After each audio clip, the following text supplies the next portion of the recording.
The slow passage of time on objects exposes these to all kinds of aggression.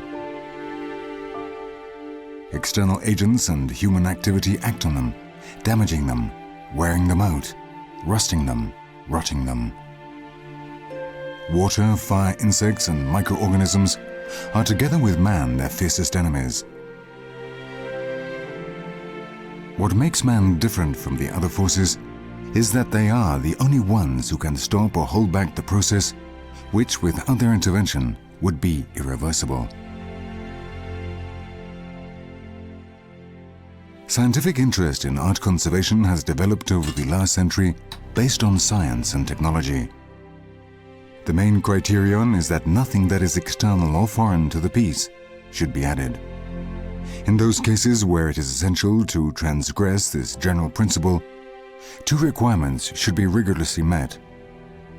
Whatever has been added should be clearly appreciated, and it should also be possible to remove it without this jeopardizing the integrity of the whole.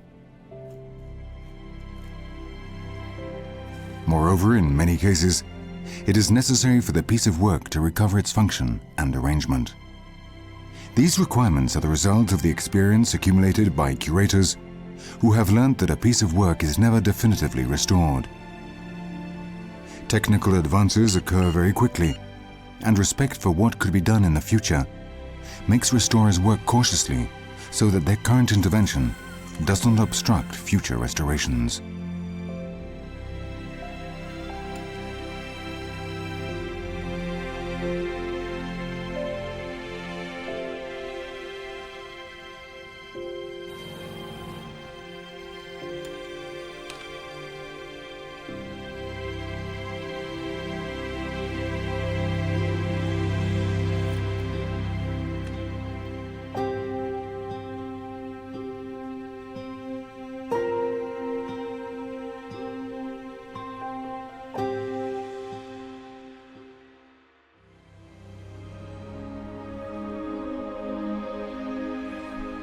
The artworks and objects of cultural interest that fill the display cases of museums only represent a tiny fraction of human production over the years.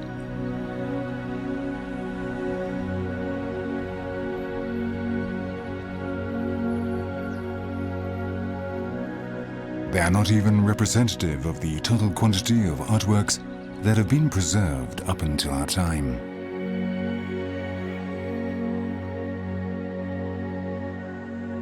And that's because the majority of the world's artistic heritage is not on display.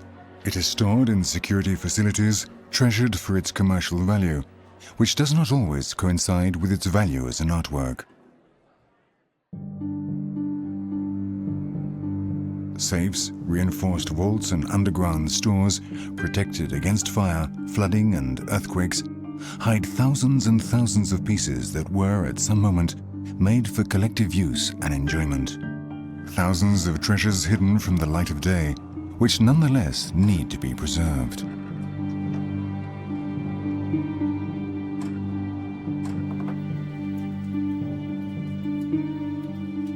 The scientific point of view has been so important in the development of criteria for artistic restoration that the need became clear to create specialized centers provided with the latest technologies to carry out this huge task. One of these centers is the Spanish Cultural Heritage Institute. Its radial architecture clearly expresses the convergence of the different branches of art and science that is its aim.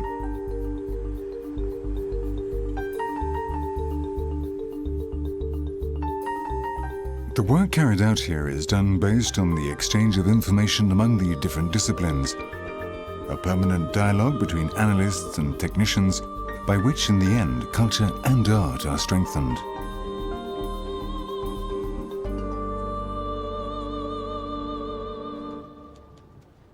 The teams of experts that work here are up to date with the most modern lines of research into techniques and science applied to the conservation of heritage.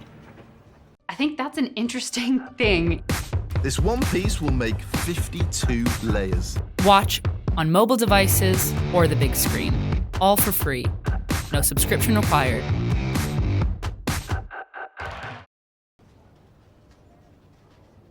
In the the laboratories, analysis work is done that facilitates the work of curators and restorers at the center. Here, analysis is done on pigments, varnishes, glues, mortars, paper, wood, parchment, inks, metal, and other materials that man has learned to use to express his dreams. The electron microscope, dedicated exclusively to the field of art conservation, is essential for day-to-day work. Diving into the microscopic universe, the specialist curator can find out much of great interest when it comes to undertaking intervention. For example, it is possible to penetrate into the interior of the supports used by artists and to determine their nature with a high degree of accuracy. Using a tiny splinter extracted from the back of a painted board, it is possible to establish the kind of wood that the artist used as a support. The restoration process will proceed according to the outcome of this test.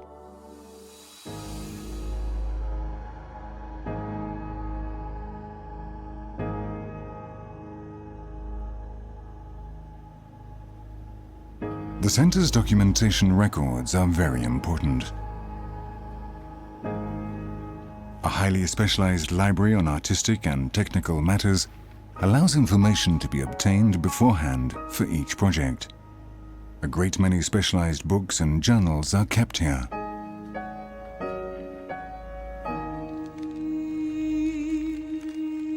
An extensive photographic library includes different archives, holding plates of great interest in terms of artistic heritage since photography began. Analyzing these plates, which are sometimes more than a century old, and comparing them with the work's current state, the curator can obtain crucial information when it comes to intervention.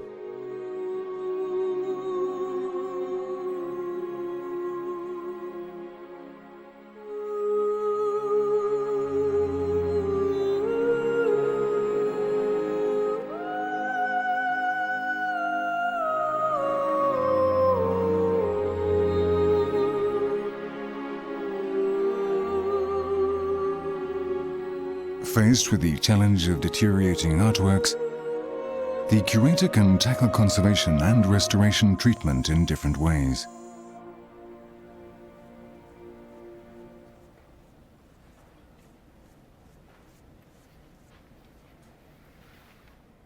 In some cases, and with some works like this Art Nouveau lamp from the beginning of the century, the aesthetic and decorative value is foremost, and so the piece must be treated, cleaned, and conserved to eliminate all the problems that might be present.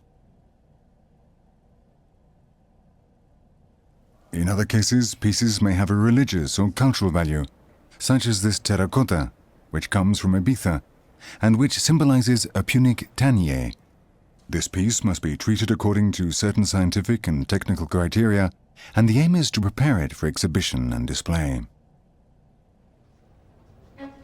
The analytical possibilities that the new exploration systems offer the curator provide him or her with a solid foundation on which to base his or her criteria for intervening in the work from the purely material point of view.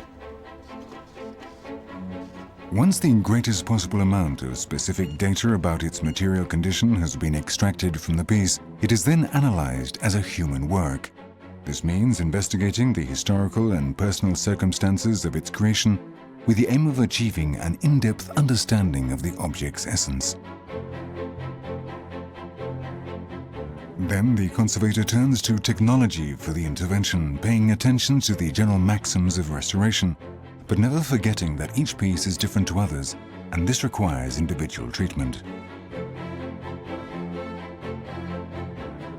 X-rays show us what is hidden without damaging the surface, which makes them perfect for art restoration, whose general criteria involve, above all, preserving the original. The Institute's Radiology department contributes to the overall task with powerful equipment, able to work at a very high degree of penetration, which means that the room must be very well insulated. Here, work is done on pieces whose sizes and nature vary considerably, and the information that is extracted constitutes valuable material for those who will later undertake the intervention. The X-rays of large wooden sculptures, for example, reveal the presence in the interior of metallic elements, which may or may not be integral parts of the piece.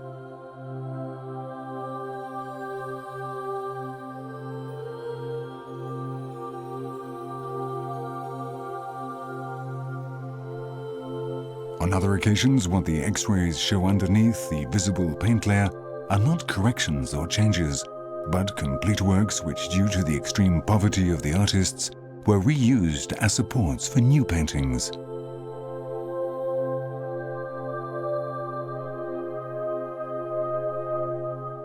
One of the most curious cases to have happened in this radiology department was the discovery that this work by Rizzi, St. Ignatius of Antioch, was made up of two hidden works, which radiation revealed to have been sewn together and then used for the new work.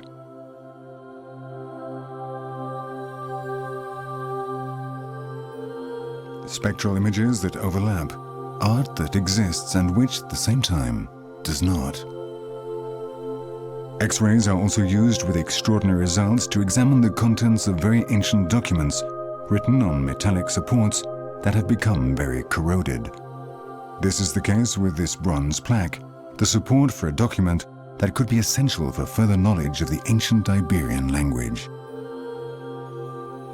The responsibility of the restorer of this document, with its great informative value, is lessened once the X-ray of the piece has been carried out, even if the later cleaning techniques create confusion or loss of signs in the text.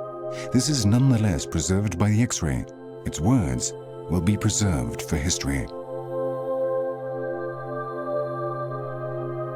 There is an ever-growing desire to make heritage conservation an obligation to bequeath to posterity those items that history has left to us. That is why the restorer needs to access all kinds of procedures, whether they are mechanical, chemical, or in the case of this piece, steam brushing, or the preparation of poultices or gels able to penetrate the most inaccessible cracks.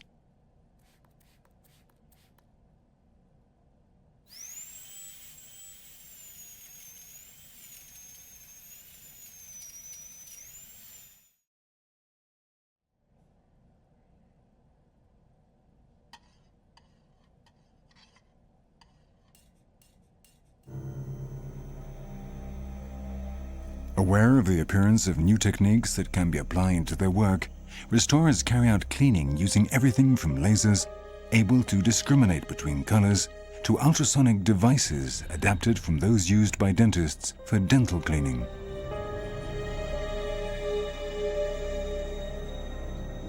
The Institute's Documents and Book Service has developed its own system for the cleaning and recovery of very carbonated lead seals, which consists of occasional electrolysis using platinum electrodes and acidulated water, and this is completed with subsequent washing and the application of a synthetic resin to protect the metal surface.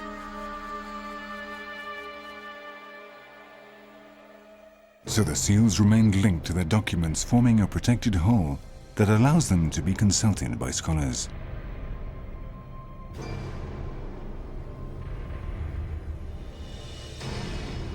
This document has been seriously damaged by the chemical substances that make up the inks, which can have very diverse natures. Sometimes their acidic nature can burn the paper, acting as a support. However, there are occasions on which the acidity contributes to preserving the original writing instead of destroying it. This is the case with information contained on the 17th century labels that appeared on the back of this set of panel paintings by Francisco Zubarán. Although a large part of the label has been lost, the ink burnt the paper and reached the surface of the wood, and the marks of the writing were imprinted on it.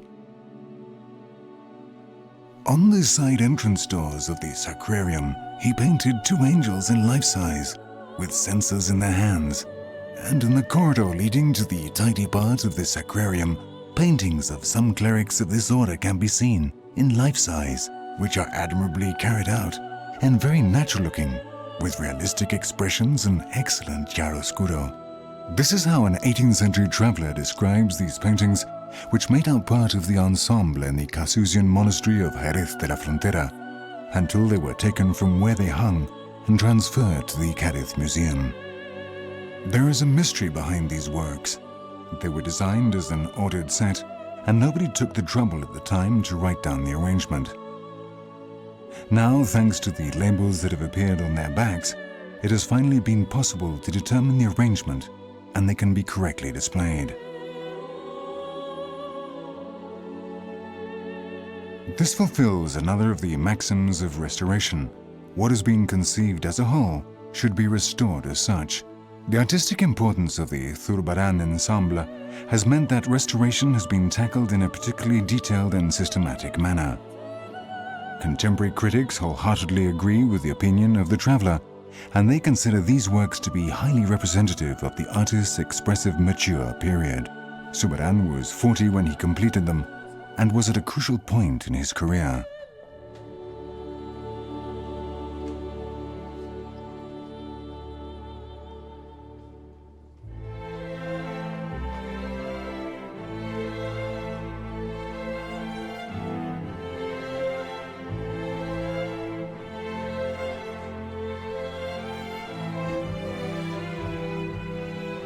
Art restoration professionals are obliged to seek the support of whatever sciences may help to carry out their task in the best possible way.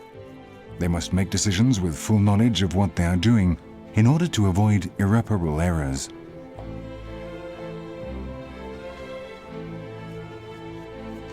This is why they draw up an overall analysis plan whose results will guide intervention. In this case, a paint sample was taken to establish the chemical nature of its components. This is a delicate operation that always damages the work. However, fortunately, the analytical capacity of a modern laboratory that specializes in artworks, like the Institute's chemistry department, does not require large samples.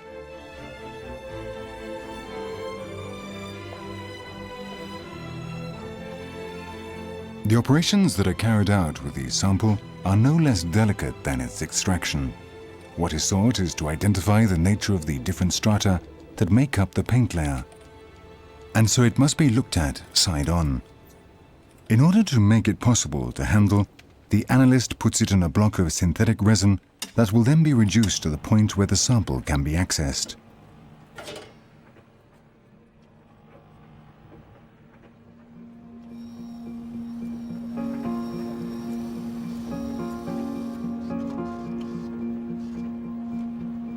From this moment on, handling must be done extremely carefully, since the smallest error will mean an irreplaceable loss.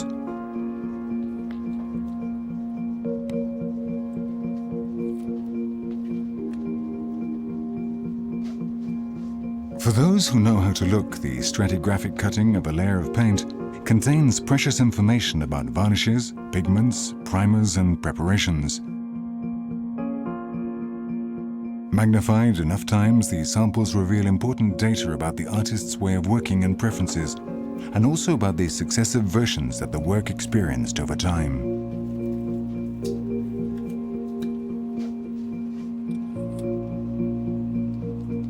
In this sample, the existence of a red repainted layer can be seen over the original strata.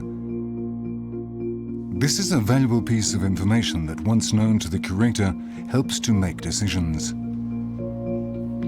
Finally, a third sample shows evidence of the existence of a thick layer of oxidized varnish that distorts the original coloring of the work. However, what we see under the microscope is not enough when we want to know the chemical nature of the strata that make up the paint layer. This is crucially important information for those who are to intervene in the work, since incorrect treatment may cause interactions between the different chemical substances present and could badly damage the piece. A computerized analysis device is used for this, and its results establish the nature of these samples' components. And so the products and processes most appropriate for its treatment are defined in such a way that the restorers can carry out their work safely. They now know that the elimination of the layers of oxidized varnish is possible and desirable, and they act on this information.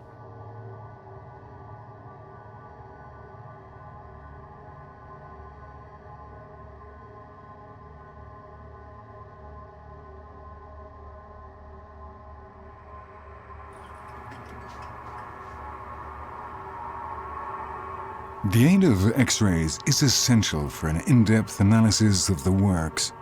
With their help, the Institute's Radiology service has fully studied the Zubarans from the Jerez monastery.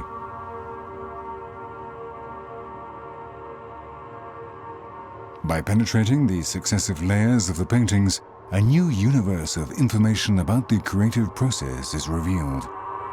The phases of this process are shown and parameters for comparison are set, covering what conclusions can be reached, both as regards the ensemble and each work in particular.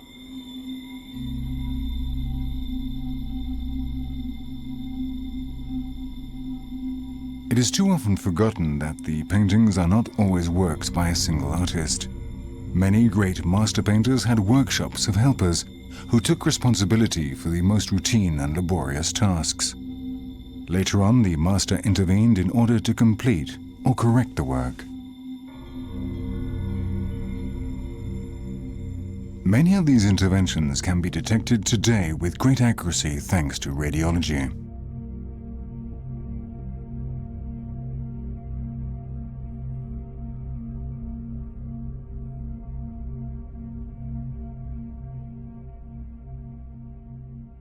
The comparative analysis of these pieces allows the specialists to debate over the degree of intervention by the master Zubaran in each of these. Here, comparison is based on something as subtle as the type of brushstroke used by the artist, its uniformity, its vigor, its fluidity. It is also possible to ascertain the order followed when carrying out the painting. When we see the complete head of a bishop under a mitre, it is then possible to say that the head was painted whole to make the mitre fit more easily later on. In these details, a specialized analyst finds much informative material that sometimes completely refutes current theories.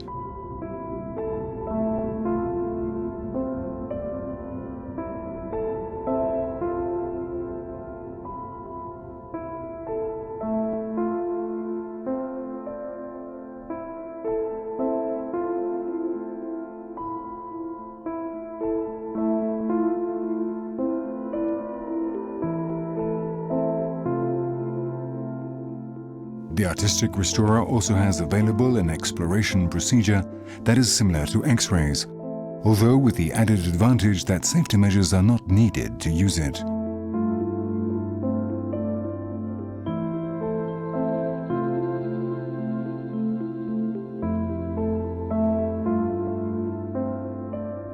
Reflectography involves using infrared radiation to penetrate beyond the visible surface of the painting, revealing the consecutive stages of creating the painting from the first sketch on the canvas.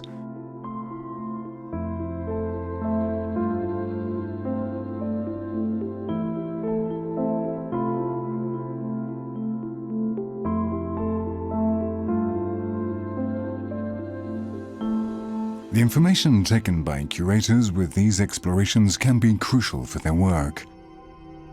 Penetrating further and further into the work, it is possible to observe the preparatory drawings of the artist, often done with charcoal.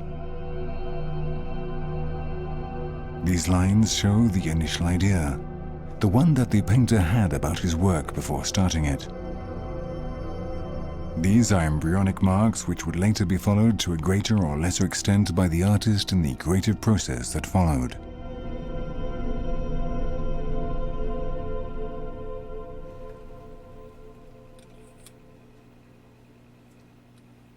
The treatments required by the conservation of contemporary artworks make up a separate chapter in the set of artistic conservation techniques.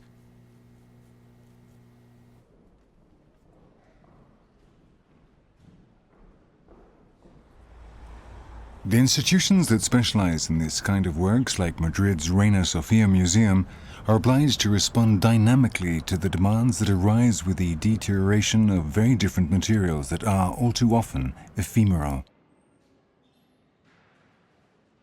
It is clear then that the details of art conservation cannot be built up into a system. This is an occasional task which only makes sense with respect to the specific work it is applied to.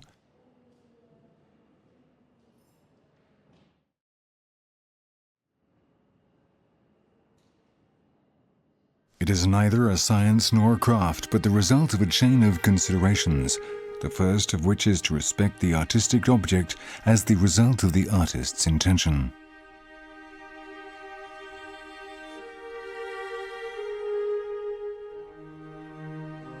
The absolute liberalization of aesthetic criteria that occurred throughout the last century means that artists use all kinds of materials that were never before thought of as artistic supports.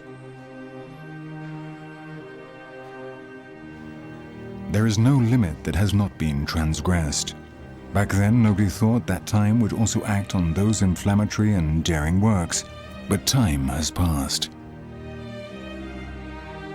In this painting, the painter Benjamin Valencia introduced a number of elements into the traditional oil, like oak leaves and feathers, that had been lost from a number of areas. Before treatment, the aim was to reproduce the same materials that the artist had used.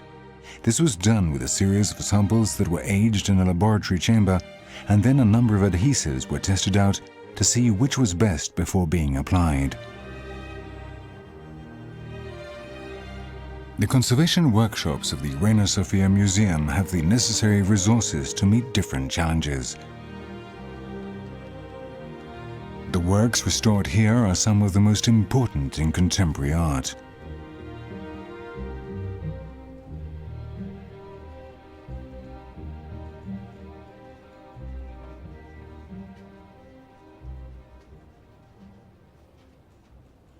Consequently, its work methods integrate very advanced analytical systems, and any technique that may be adapted to its restoration work, such as the settlement of the paint layer by applying heat using infrared rays.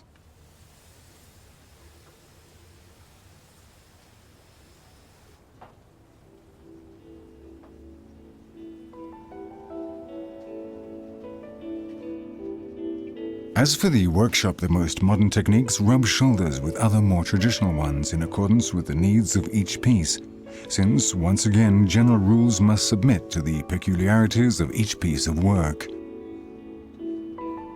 What is common to all cases is the need for information about their condition, and infrared reflectography decisively contributes to this.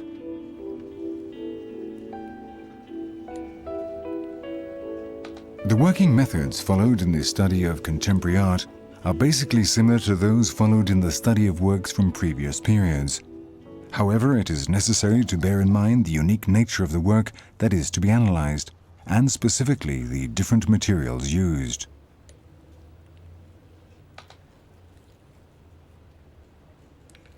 It is surprising that artistic supports have varied so little over time.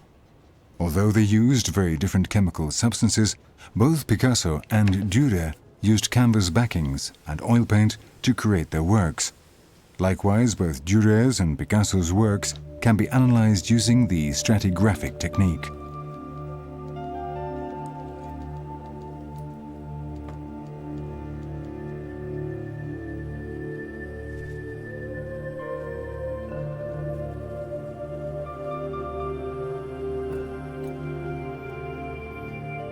Unlike other centers with more of a hierarchy, the decisions in this department are taken after each of the curators expresses and defends his or her opinion on the matter.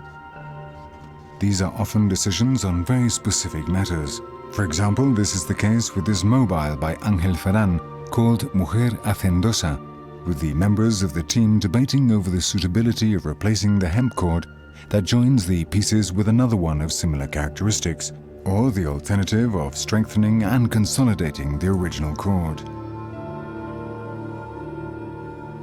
The crux of the matter lies in establishing whether the cord as an object forms an essential part of the piece, or whether, on the other hand, it is only a necessary element because of its function, but its nature is irrelevant for the whole work.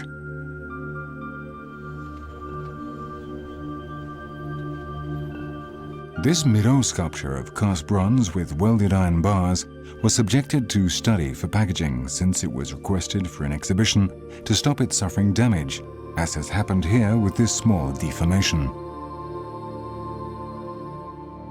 Other times the problems are very similar to those that occur with older works. For example, this polished sculpture by the magnificent sculptor Alberto, we encounter the problem of recovering the original patina, which must have been very similar to the one shown on this other similar sculpture.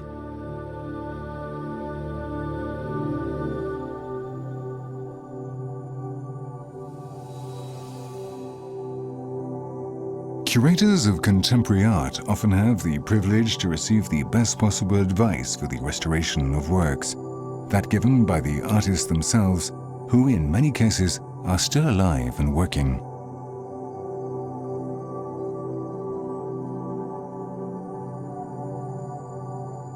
In cases where the painters are no longer alive, the family is requested to provide all the documentation possible, including notes, videos, and photographs about the artist's way of working or the brands of paint used. Information that can be very valuable when it comes to restoration.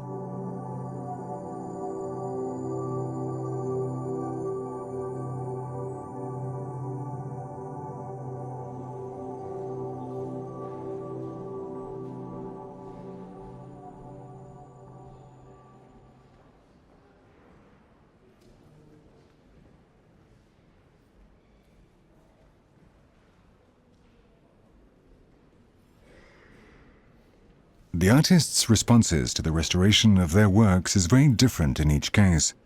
There are those who resist the idea of restoration and those who work closely with the curator, providing information about the materials used and the work system.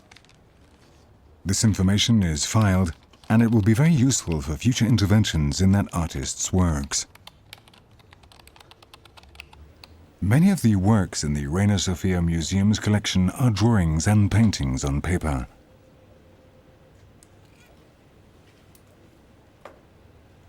The process of restoring this graphite and India ink drawing, a work by the painter Benjamin Valencia, has a number of stages. First, mechanical cleaning is done to remove surface dirt that has become stuck, and then tests are done with solvents of various kinds to eliminate the yellowish stains of some substance until one that works is found.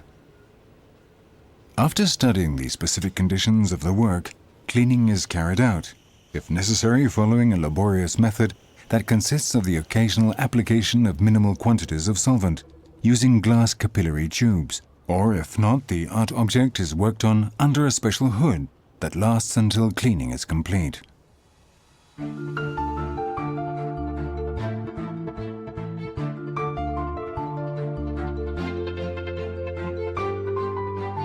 Anthropology is a science whose limits are as vague as people's lives, and anthropological museums are the results of the human urge to collect and analyze the information that humans ourselves produce.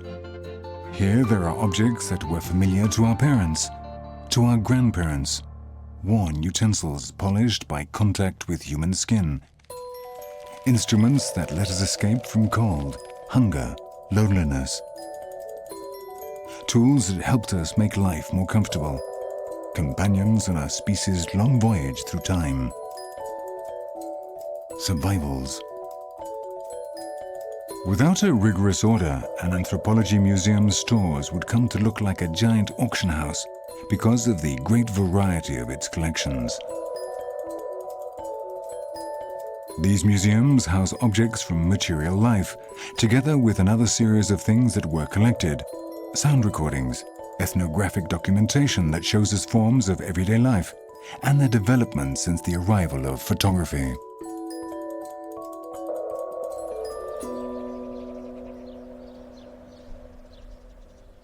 This building was designed in the 60s as a museum of contemporary art.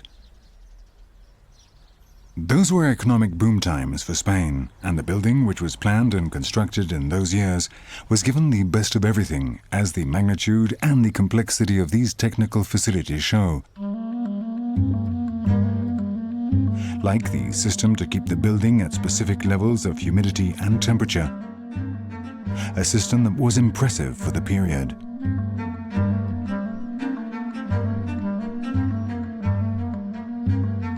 Later, the Anthropology Museum, its basements and stores, filled up with a strange universe, an unusual collection of objects. A kind of huge antique shop with wares chosen at the time by expert eyes and scrupulously conserved since then. These pieces are completely different, able to teach us lessons about the richness of diversity.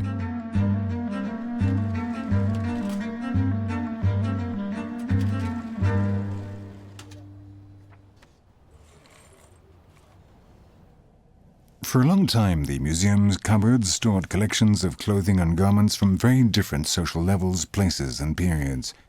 Regional costume, characteristic fabrics, crochet work, lace, silk, linen, whose restoration and conservation had to be attended to by the curator. Work with fabrics is always labor-intensive and requires great attention. In the fabric workshops, the curator had to find an answer to all the problems and needs, such as finding the inks that are closest to the color of the works on which intervention is being carried out.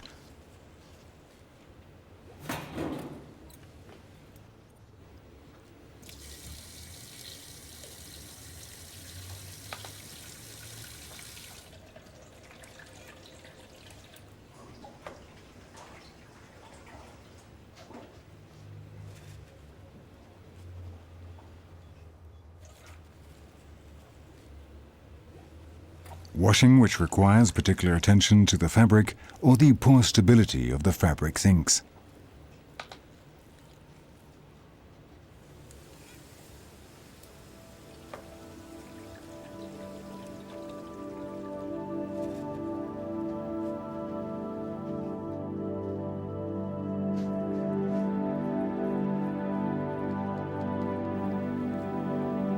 Or to the examination and correction of the damage that affects large fabrics. For this last issue, the curator has a large light table with a grid structure which helps to line up the warp and weft of the material correctly, regardless of what fibers that fabric is made of.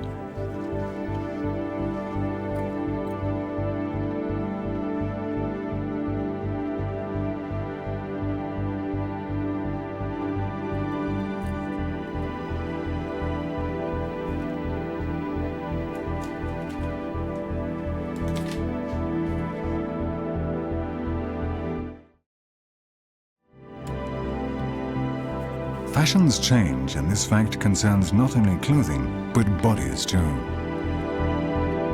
Old clothing does not fit on modern mannequins, and so these must be rounded out a little before being used in the workshop.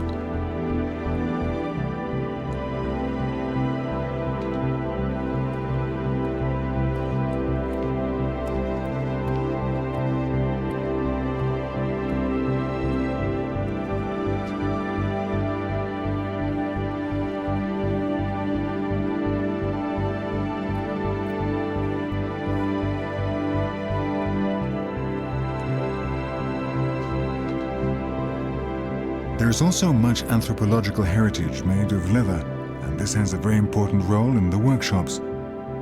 Harnesses of different kinds for different purposes, whose careful examination and analysis provides new data about their history. Sometimes this information complements important aspects for anthropological work.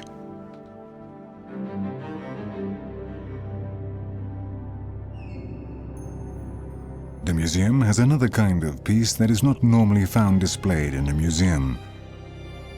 Objects that are much closer to us and, like farm harnesses, knives or wooden spoons, show the complexity and diversity of human objects.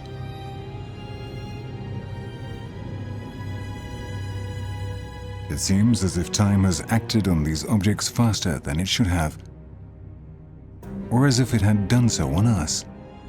In any case, the conservation of these familiar utensils is no small problem.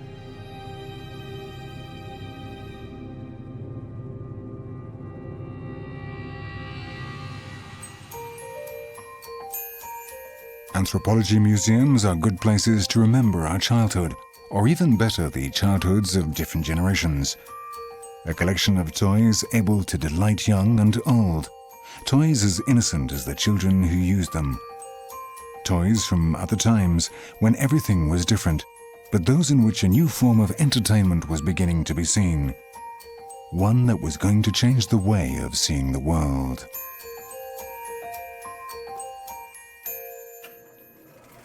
When cinematography appeared, it was hardly anything other than a toy, a fairground curiosity.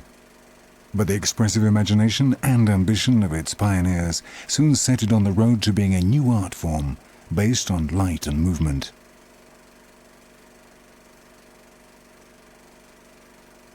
When sound was added to those first trembling images, the new form of expression became the most complete one of all.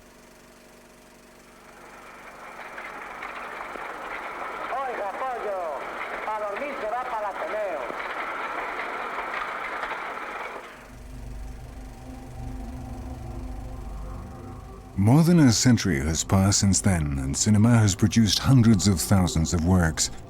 The passage of time on many of these has been merciless, and the world's film institutes like the Spanish National Film Institute have an ocean of celluloid on their hands, whose urgent conservation must be attended to. This is no easy task because in cinema, work is not done on originals but on copies. This is an art based on reproduction, and the material formerly used for the copies, nitrates, has a dangerous tendency to combust. In fact, they are true chemical bombs. The criteria of cinematographic restoration are permanently under debate. Against the general tendency of modern restoration, which rejects anything added, some cinematographic curators maintain that cinema is a show, and that interventions should be imitative in order not to distract from the film. It is important to know as much as possible about the work so as to know how to undertake the task, and this requires thorough systematic and patient study beforehand, like the work of an alchemist.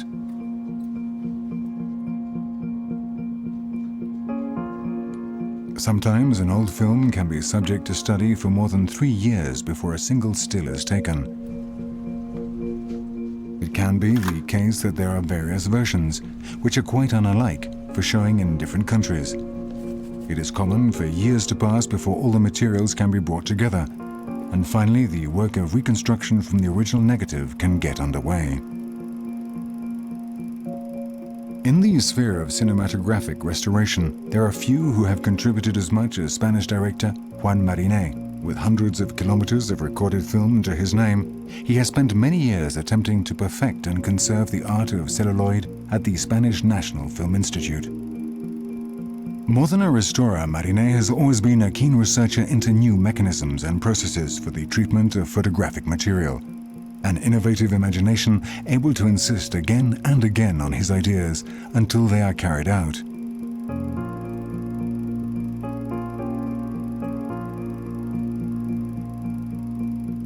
Because when a reproduction of a film is made, it should not be similar to the original, but the same, identical, with no generation loss. As well as its work restoring film, the Spanish Film Institute has the responsibility of conserving cinematographic collections that hold more than 20,000 titles.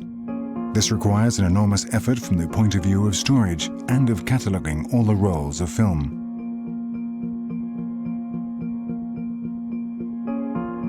In principle, the film's materials have meant the division of the entire collection into 2 main groups. While the modern material acetate does not present any hazards, although it requires specific conditions of environmental stability and chemically neutral packaging, for the old nitrate materials, it has been necessary to create a specially designed stack following strict safety parameters. This special stack has a number of isolated cells, each one with its own automatic alarm systems and a shaft for the removal of gases.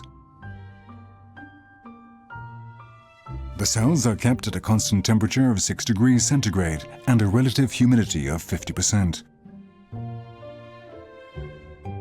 Furthermore, the Film Institute is in charge of making copies on acetate of the vast majority of these explosive nitrate materials.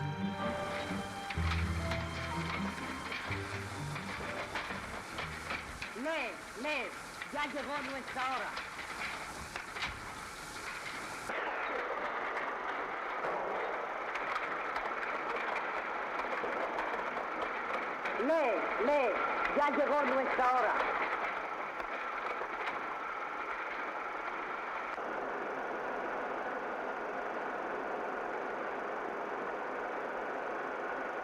In this way, it is possible to preserve the great and not so important works of art of our time for the knowledge and enjoyment of future generations.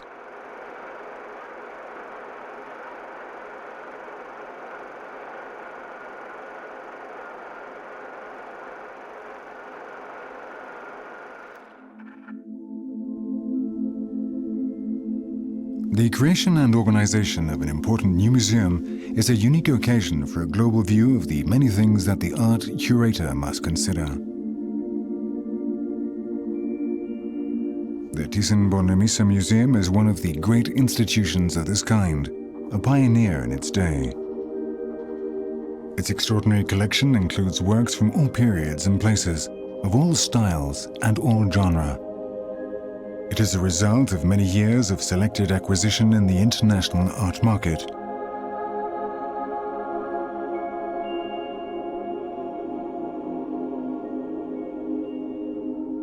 Located on the Paseo del Prado in Madrid opposite the legendary museum of the same name, it occupies the former Villahermosa Palace, built in the 18th century and modified many times since then.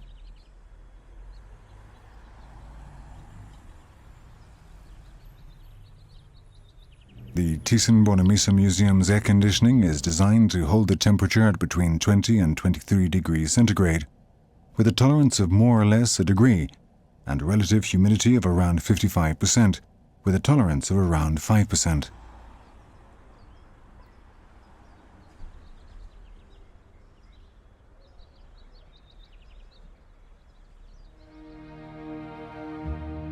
To install the Thyssen-Bornemisza collection in the palace, it was necessary to carry out detailed engineering and architectural studies with the aim of providing the old palace with the infrastructure it would need to display and conserve the works with the maximum guarantees of stability.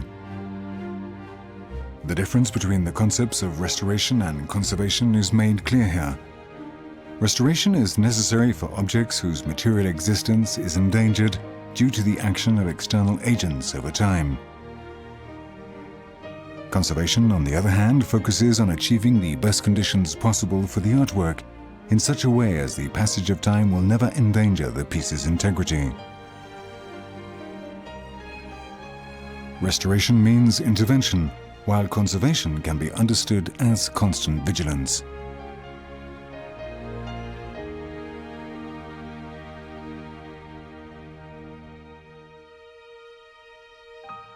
The Thyssen Museum's collections, which come from a modern private collection created using strict criteria regarding the quality and material state of the pieces, were already in good condition before the museum was founded. Therefore, the starting point was ideal for attending to the conservation of the collection in a uniform way. The restoration department focuses on the monitoring of the pieces and preventative conservation. Bearing in mind the factors that surround the work, this involves detecting which of them might cause damage in order to create barriers and solve anomalies.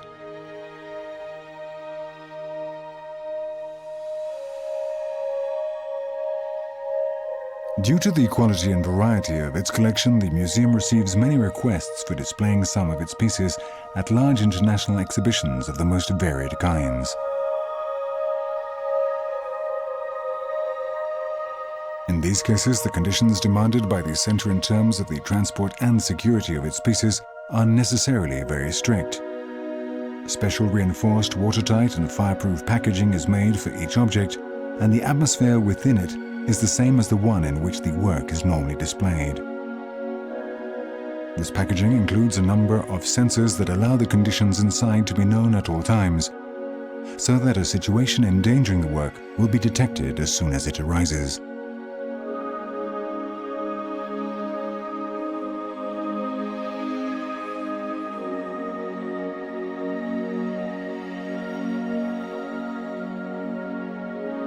The same precautions are also extended to certain pieces displayed in the museum itself. In this way, all these marvels of world art seem to have a safe future for many, many years. Each piece is a word in the never-ending dictionary of history.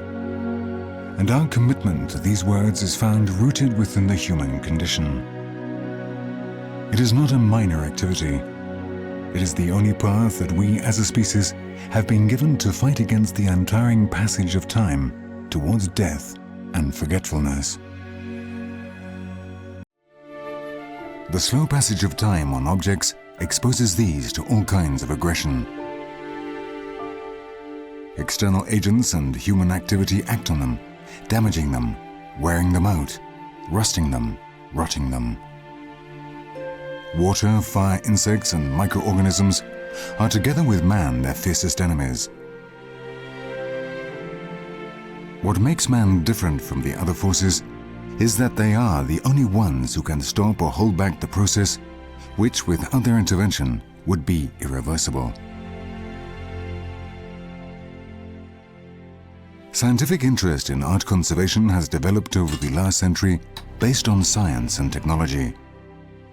The main criterion is that nothing that is external or foreign to the piece should be added. In those cases where it is essential to transgress this general principle, two requirements should be rigorously met. Whatever has been added should be clearly appreciated, and it should also be possible to remove it without this jeopardizing the integrity of the whole. Moreover, in many cases, it is necessary for the piece of work to recover its function and arrangement. These requirements are the result of the experience accumulated by curators who have learnt that a piece of work is never definitively restored. Technical advances occur very quickly, and respect for what could be done in the future makes restorers work cautiously so that their current intervention does not obstruct future restorations.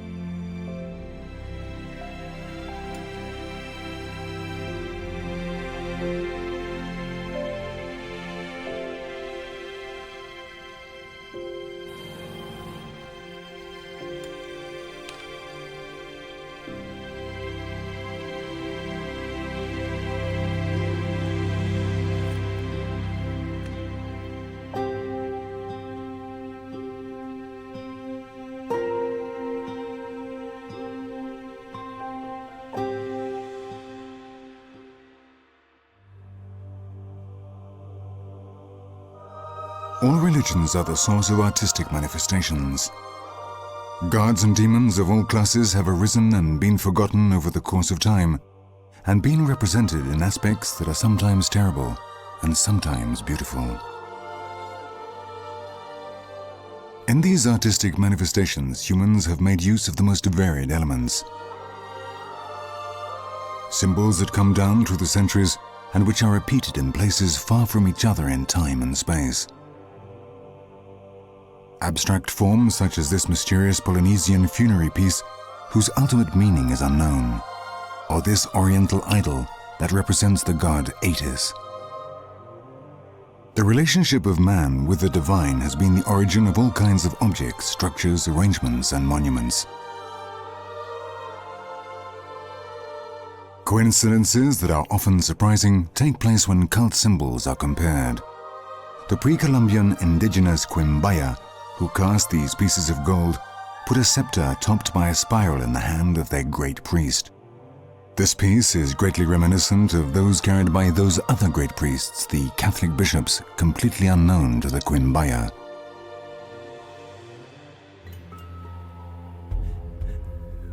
Every human being is a potential artist, and the irresistible need to express oneself has led us to use materials at hand in order to leave an imprint on time. An imprint that, once made, seems impossible to eliminate.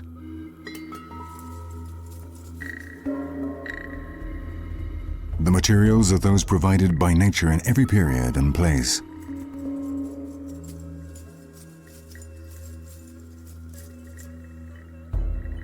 Throughout time, artistic supports have varied, although somewhat less than you might suspect. Much of the world's pictorial heritage is being carried out in oil on canvas, in such a way that the technical basis of the restoration and conservation of these materials can be arranged in general stages that make up a process.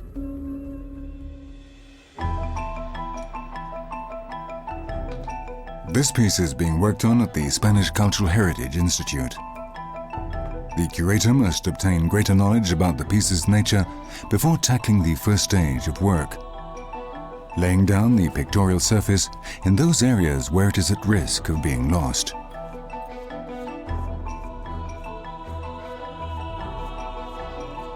Japanese paper impregnated with a special glue is used, and the curator also applies gentle heat locally.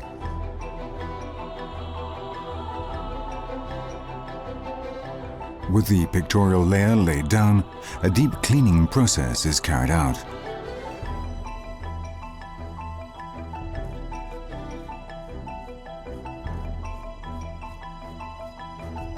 First, a number of cleaning tests are carried out along the width of the picture's surface to evaluate the level of intervention required.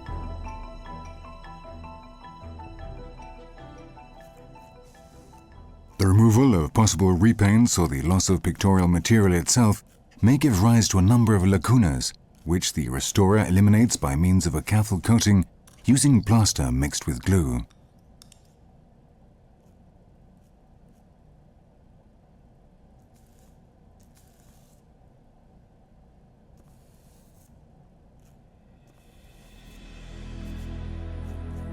With the layer of plaster leveled, an ideal paste is prepared for the application of watercolor which will mask the fault.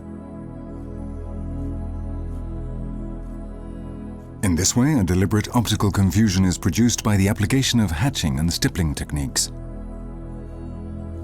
The restorer traces a series of fine lines with the intention of confusing the spectator's eye chromatically.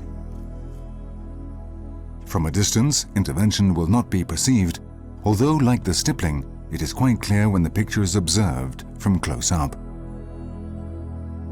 The restorer does not invent what is missing, but only masks it, so that the work is not affected when it is contemplated. This meets two fundamental rules: to ensure the intervention is reversible and to make sure what has been done is clear. When the watercolor has dried, the work is varnished again to guarantee that it is protected. Sometimes, due to the deterioration of the canvas support, it must be completely relined.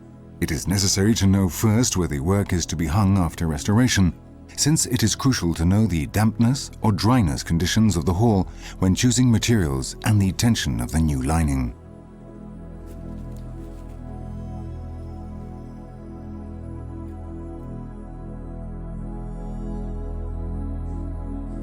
We visit a private restoration workshop, a place where the specialist works with greater freedom, although this is not always the case.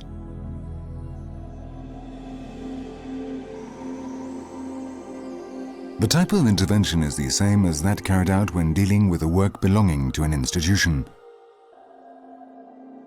The only difference is that an imitative reintegration is carried out, and this is documented in a report, with the materials used always being reversible.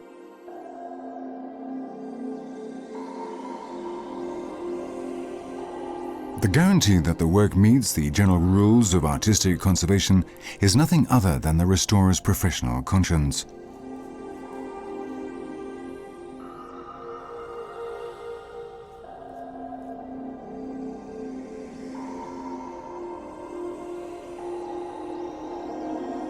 As an artistic material, wood is the base of a religious imagery. The number of images that have been carved in wood over time is incalculable. The Institute's sculpture department, on receiving every new commission, carries out a detailed examination with the aim of diagnosing the general condition of the work and establishing the most suitable treatment. The first consideration to bear in mind is whether this is a museum piece or a sculpture displayed for worship. Images that no longer have this function and which are conserved in museums receive the same treatment as works of art. Parts that have disappeared are not replaced. Intervention is carried out on them when this is necessary to maintain their endangered integrity or to stop them deteriorating further, with intervention aimed exclusively at consolidation and cleaning, avoiding any attempt at reintegration.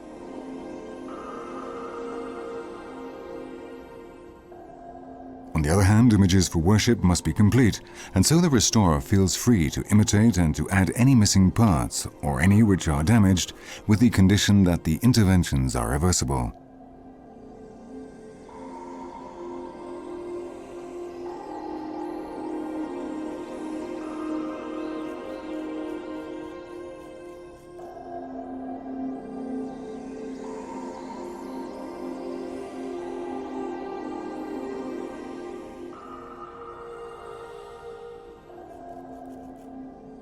Human skill is the only possible way to reintegrate carvings. Specialists in this job have more of the sculptor about them than the technician, and their task is based above all on observation and common sense. Master carvers are those who can best carry out the kind of restoration demanded by the Church for cult images. Work which represents a complete reintegration both of the carving and of its delicate polychromy.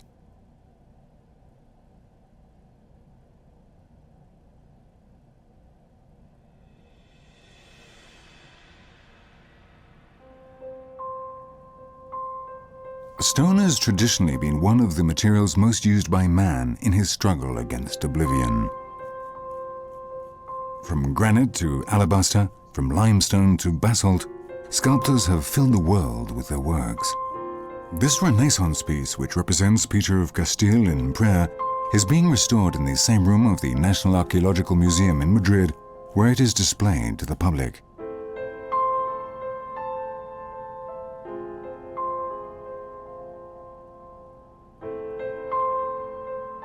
It is not the first time it has been restored. In fact, the head is older than the body, which has lost the polychromy it once had, although it is still possible to find some slight remains.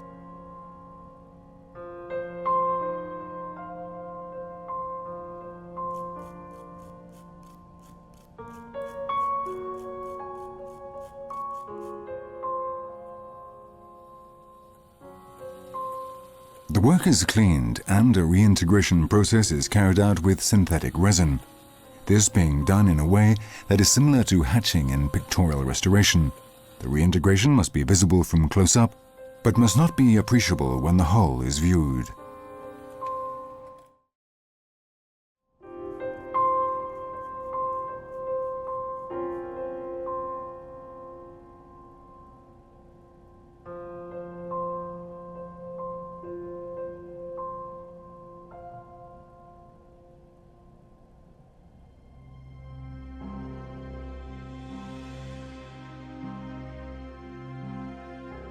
The partial deterioration of large and impressive marble pieces often requires major reintegration.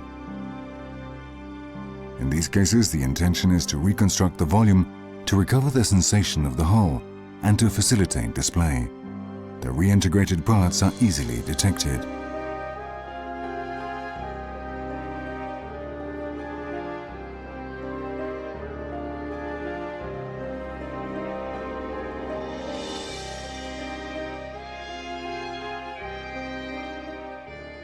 One of the great debates regarding stone sculpture restoration is that about the patina, whether this is an addition by the work's artist to improve its appearance or for better conservation, or whether the patina is the effect caused by the passage of time on materials, corrosion, accumulated dirt, etc. From the point of view of the restoration, normally intervention is done on this patina created by the passage of time. There is no single criterion when deciding how much intervention is to be done. There are those who support aggressive intervention, a thorough cleaning of the material, and those with more conservative criteria, who do a superficial cleaning, conserving the patina as long as it is stable and is not causing problems, thus maintaining the idea of an ancient piece.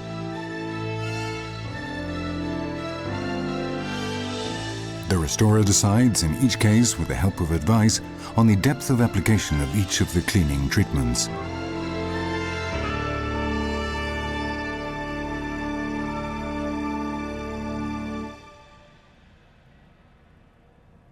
Gold is a material much appreciated by religions. It is a material that the medieval scribes and illuminators used a great deal to ennoble their works. Now those fine manuscripts on parchment have become an essential source of knowledge about the Middle Ages. Their restoration and conservation is carried out at the Cultural Heritage Institute.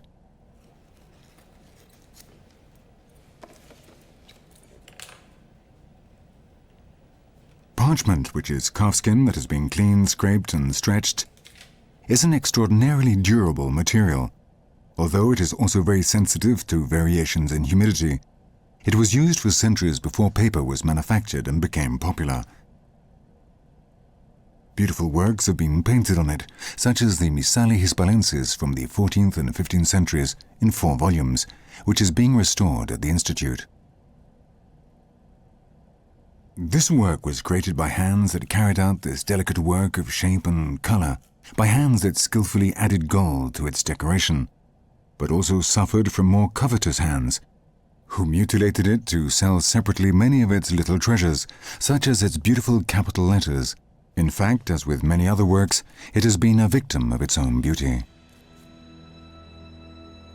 The process of working with this material is quite similar to the restoration of works on paper, but the support is different.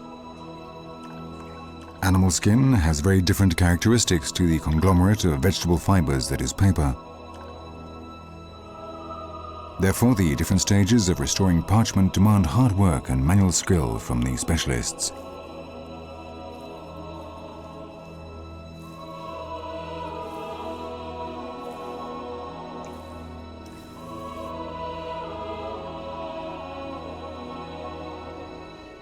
The reintegration of lost materials must be done using patterns based on what is missing, whose edges are trimmed down to the level of the damaged original's edges, which have also been trimmed.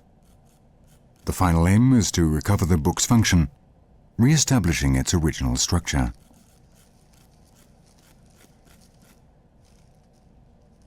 The damage done by the hands of men is no greater than that caused by the elements.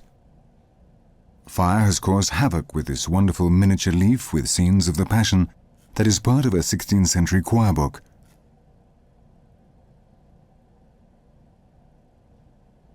However, what remains is beautiful enough to merit the consolidation work that its curator carefully carries out.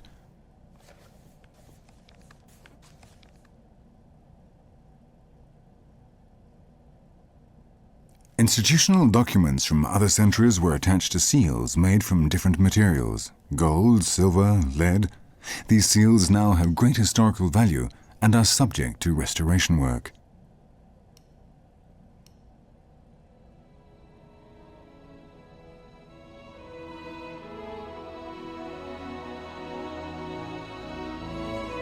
Very worn wax seals, on the other hand, can be replaced with exact copies, obtained from molds taken from another copy of the same seal, conserved in good condition.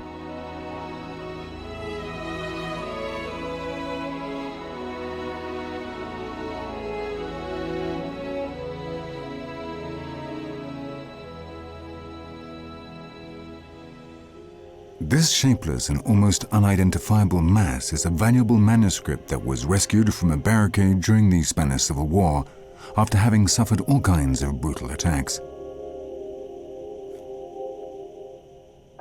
Even though it seemed an impossible task, the Institute's Books and Manuscripts Service set about recovering it.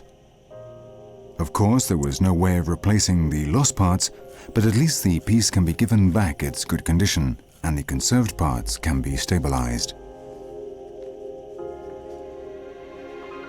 Books and manuscripts hold an important part of our collective memory. From the material point of view, a book is nothing other than a folded surface. It is necessary to bear this in mind to understand the magnitude of the task that faces the restorer. The pieces that reach the department have been victims of very different misfortunes. Perhaps recovered from fires or floods, devoured by insects, colonized by fungi, or attacked by microbes. Without the detailed and patient work of this team, it would be necessary to give them up as irrecoverable. The criteria that are followed are absolute respect for the piece's originality, whoever created it, its original structure, and of course for its own history. In the case of books, the recovery process begins with the unbinding and numbering of the pages, which allows each of them to be handed individually. The subject of the work is reduced in this way to a support, paper, to which one of a number of liquid pigments in the form of inks were applied.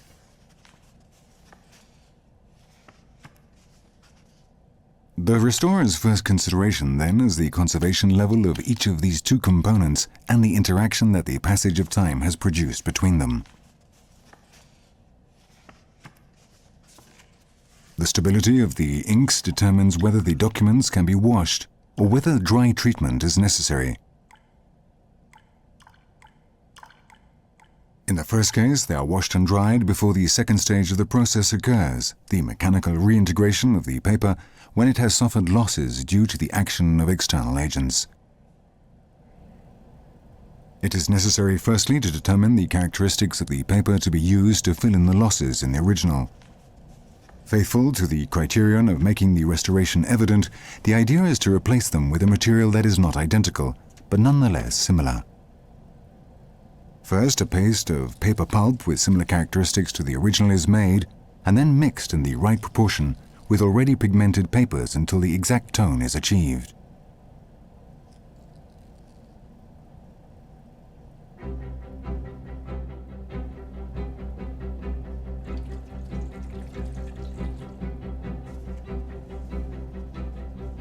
Then the sheet of paper is put into an ingenious mechanism that allows the mechanical reintegration of the original's missing areas with the prepared pulp.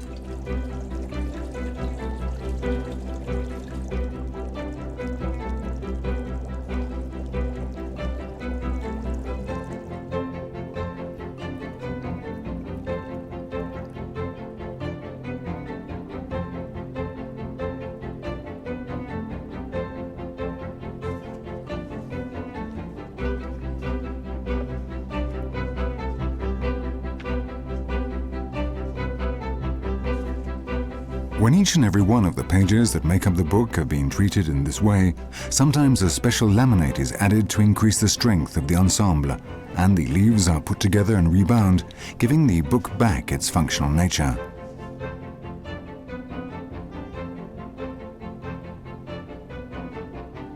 After a last check and the erasure of the control numbers, the book is ready to be returned to the shelf of the library from where it came.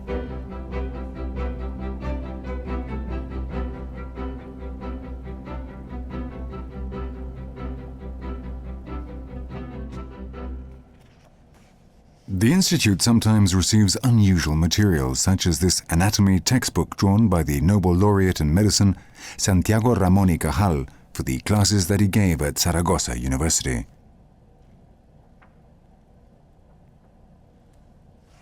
The sheets are done with the support of ordinary paper, of the kind used for wrapping. The material is colored wax, and so washing it is not even considered.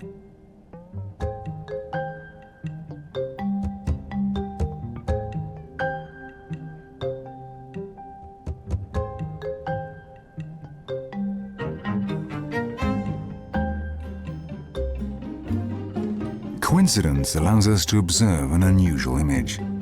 Using a tool with a surgical appearance, the curator carries out something similar to the surgeon's work.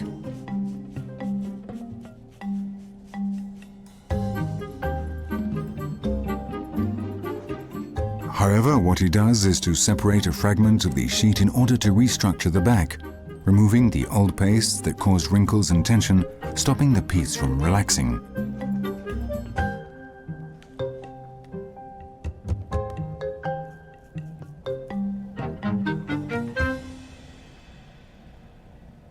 Every book is a different world. This restorer is working on a manuscript from 1389. The reintegration of this book could be done mechanically, but because of its texture and unique nature, it is done manually. In the case of an attack from book-eating creatures, a pulp is prepared with paper and cellulose glue that is put into the holes, and then dried with the spatula. In lost areas and grafts, and to consolidate the edges, the manual reintegration is carried out with this manufactured paper, opening it, leaving the long fiber so that it can be attached, and has a good consistency for when it is joined to the original.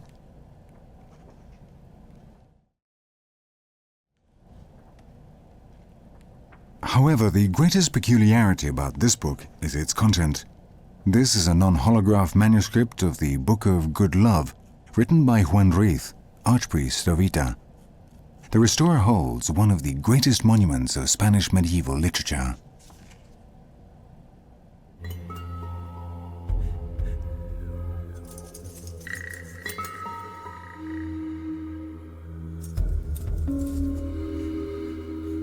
It is impossible to identify the time and place that man learned to melt down silica sand to make glass objects. But the Romans had a flourishing industry in this material, supported by a strong demand. Glass objects were once a luxury accessory, although they later became popular as special recipients for holding liqueurs, perfumes, and ointments.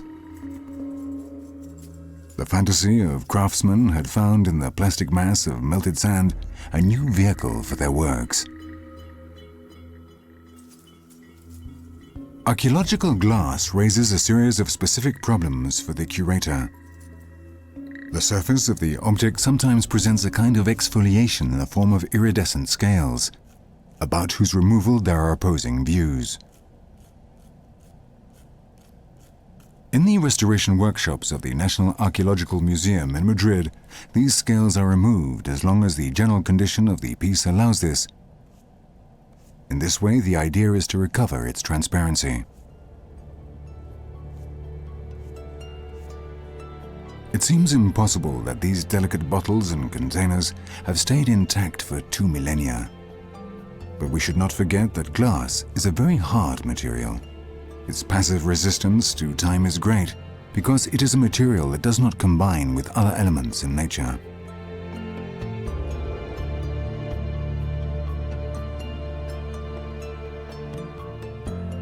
However, it is also a fragile material. When pieces appear with cracks that are not too large, the manual reintegration of the faults is carried out with synthetic resins that have been previously pigmented to give them the same color as the piece if necessary.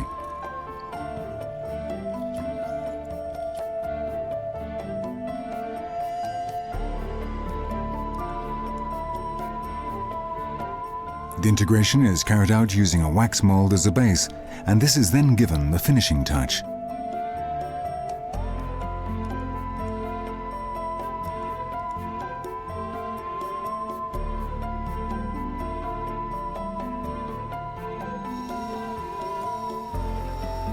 Once more, the restorer has met the maxim that everything added to the original should be clearly appreciated as an addition.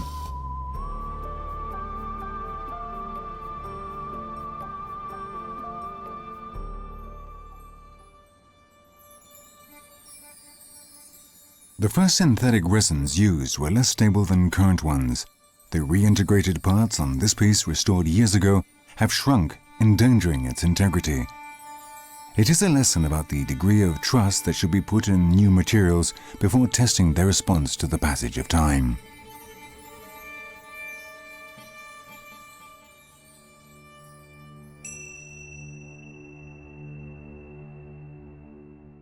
The curators of the American Museum in Madrid face the difficulty of attending to very different pieces, complementary in some ways to those on display at the National Archaeological Museum, which are no less heterogeneous.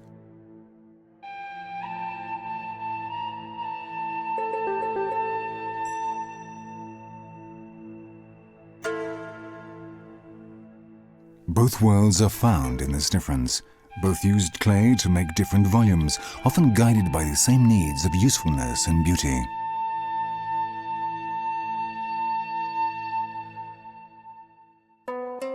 This is how the Greeks did it.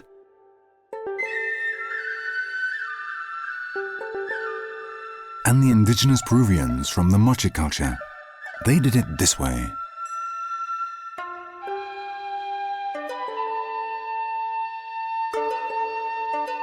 Among the mochi of Peru, the potters were always women.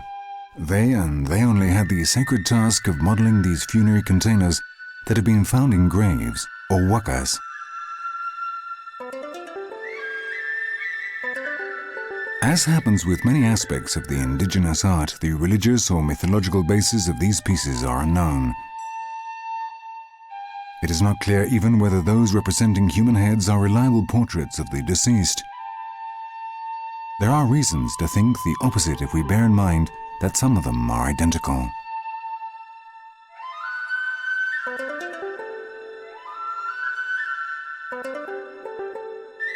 At the Archaeological Museum Ceramic Restoration Workshop, work is done on very extensive remains that make up a select collection of the pieces found in Spain over the centuries. Some of them are found in such a fragmented state that it is necessary to first carry out delicate reconstruction work that is a lot like a puzzle.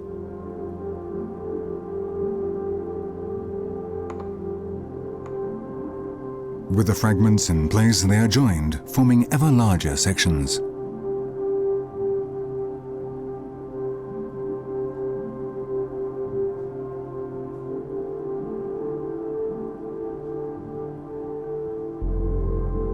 When all of them are together, it is clear what parts have been lost, and these missing areas can be reintegrated.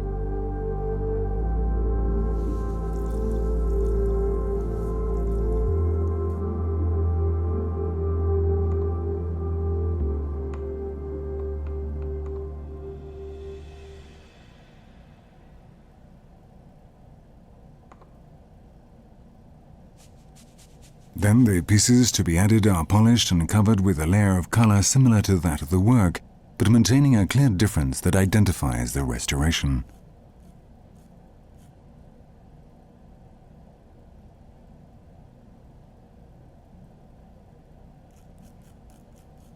Ceramics in very different states reach the museum. There is ceramic that arrives fresh from the archaeological site, in which case the problems are the removal of earth and salt stuck to the piece, or its fragmentation.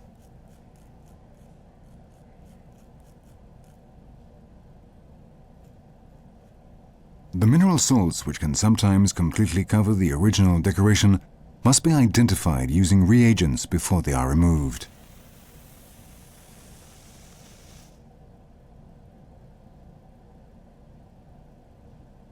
The other kind of ceramic that arrives already has restoration from different periods, made using different criteria.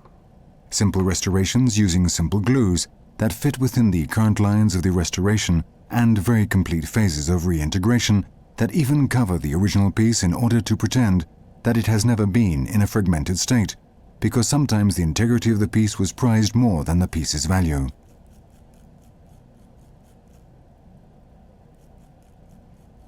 This is the case with this Greek vessel painted by a great Athenian artist, totally covered with a black paste to hide the fragmentation and theoretically increase its market value at the end of the 19th century or the beginning of the 20th century.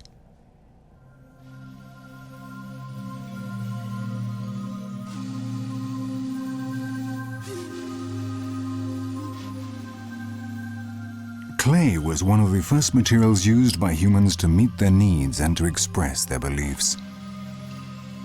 This piece, unique in its genre, is a Celto-Iberian necklace made of ceramic, to which its discoverer wanted to associate profound cosmological content.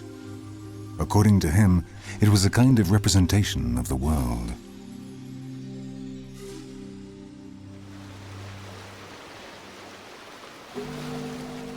The scientific expeditions of the 18th century went to the most remote countries in search of information and returned to Europe with their stores full of strange objects that they would later catalogue and study.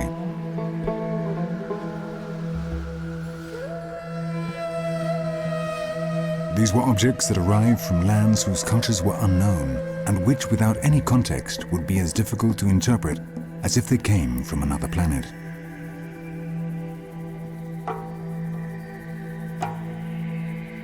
The only thing known about this curious piece is that it probably came from one of the voyages of exploration to the islands of Oceania. It is made of mother of pearl and wood, elements that are perfectly coherent with its place of origin. Fortunately, old prints still survive from which it is possible to know something more. This illustration from the voyages of Captain Cook shows a scene of the funerary rites of the Pacific Islands. The body appears on a platform, Tupapu, and in front of it there is a person with a similar piece.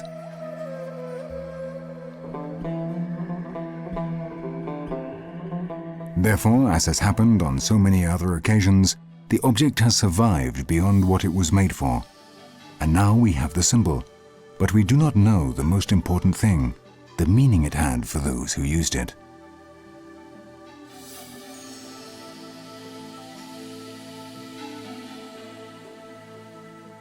An example of restoration of a whole is that of this unusual votive or ritual piece found in Piquillazca, 20 kilometers from Cuzco in Peru. We know nothing about the ultimate meaning of this curious structure. Each of its 40 figures is different from the others, but it also has elements of the others. They are carved in turquoise, and some have seen in it the representation of a founding rite, where the different powers of a mysterious pre-Inca society are shown. In this world, everything is restored. Even the world is restored. In the 17th century, the first representations of the planet became popular both for educational purposes and to adorn the studies of the learned and enlightened people. These 17th century globes are being restored at the National Archaeological Museum, although they were restored more than 100 years ago. This Earth pairs up with another showing a map of the heavens, with the main zodiacal and circumpolar constellations being very easy to recognize. The spheres are made of wood or card, with a representation of the world painted or printed on paper attached. The pieces are mounted on a support and supported by a horizontal band showing the degrees of longitude. The use of these objects has contributed more to damaging them than any other factor. The uncountable times that a hand has rested on them to turn them has dirted them profoundly and put them off their axis. The intervention has been limited to a surface cleaning, the removal of repaint, and then the application of a protective layer. This astrolabe, restored in the Department of Books and Documents at the Cultural Heritage Institute, is an extremely interesting piece. This is an educational instrument to introduce students into the secrets of using it. The restorer must consider different alternatives when facing such a complex piece. The references were painted on paper, and for them to be cleaned correctly, it would be necessary to lift it and then put it back again. But the paper surface is not one piece. Rather, it is made of several that must later be adjusted meticulously. In the end, the decision is made to clean the surface of the paper without removing it.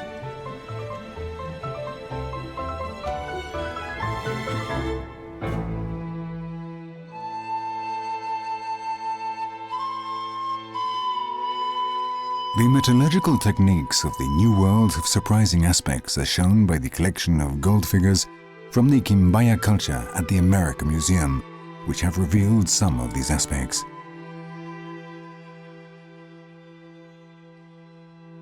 Gold has never been abundant. The Quimbaya, who thrived in what is now Colombia between the 7th and 11th centuries of our era, found a way of making gold go much further.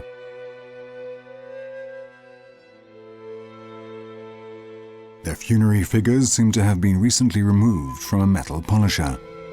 The appearance could not be more dazzling. However, all that glitters is not gold. The Quimbaya understood the techniques of metallurgy very well, and they developed a technique called tumbaga. It was the treatment of a plating with a very low gold content, 8 or 10%, which, treated with vegetable acids, urine and then fire, corroded and eliminated the non-precious metals, leaving the surface covered in the precious metal. With a final polish, they obtained a surface that was completely golden, as if the piece were made of solid gold.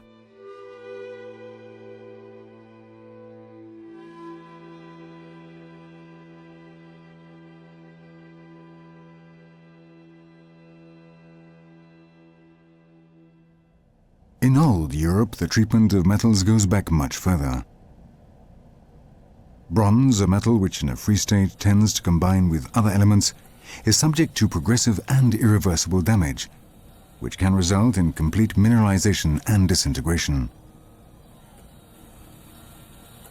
Bronze surfaces develop oxides, carbonates, and very dangerous chlorides, which activate in the presence of humidity, however clean the metallic surface is. These chlorides are responsible for the complete loss of many ancient bronze pieces.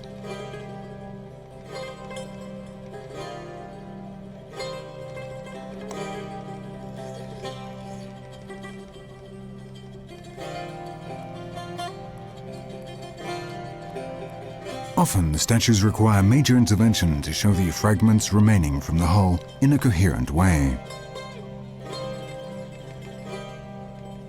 It is necessary to reconstitute large areas that have disappeared to hold the original remains. In these cases, the reintegrated parts should be particularly clear, and they must fulfill the function of being mere structural supports.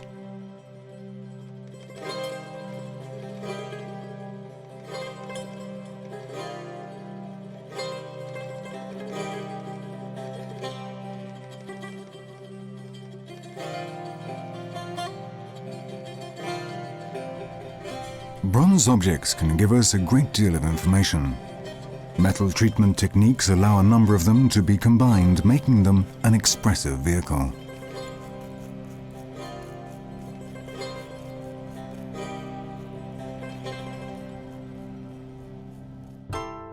This sculpture represents the Oriental god Atis, and it was perhaps brought to Spain by Roman legionaries. It has gone through a process of partial reintegration, and during the last cleaning, yellow decoration along its trousers appeared, and so it received the popular name of the mariachi singer.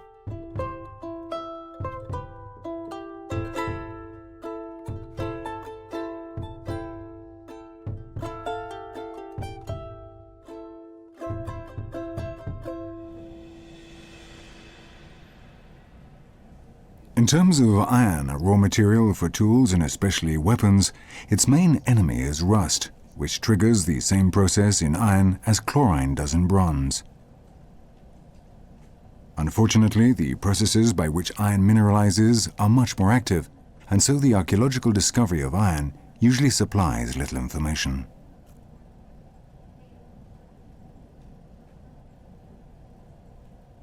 Iron requires robust intervention, which does not give good results, since the surface alterations due to oxidization are normally so serious that every trace of decoration is destroyed, unless it has been carried out in combination with more resistant metals, like silver.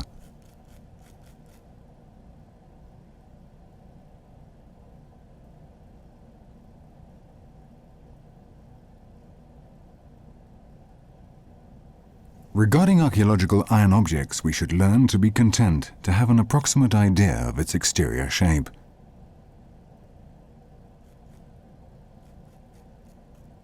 It is better not to strengthen twisted objects because the loss of the metallic core could be so serious that the piece, lacking flexibility, would break up into 1,000 pieces if it was subject to pressure.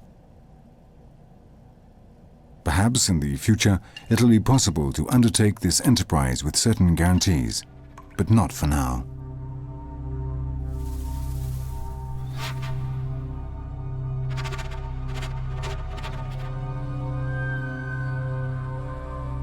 Compared with the treatment of metals, the conservation of especially delicate materials such as feathers demands very different criteria.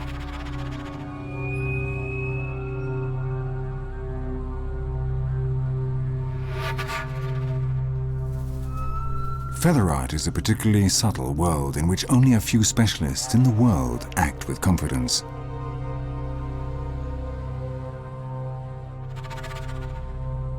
Were those merely whims, those combinations of color and shape that make up these headdresses, those sometimes beautiful and sometimes disconcerting adornments? Or perhaps their selection and combination was part of a mysterious language, an accumulation of esoteric references that only the initiated could interpret. In any case, the feather art curator's task demands the same respect for the original piece as any other.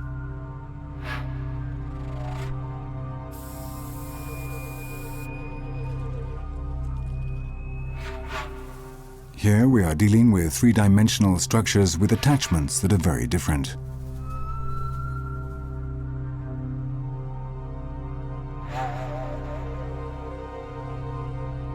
Joined together with frames, tar or vegetable fibers, most of these pieces are very old. Some have been discarded in drawers in studies and storerooms for centuries. Their current state shows that behind an apparent fragility, they hide an impressive power to survive.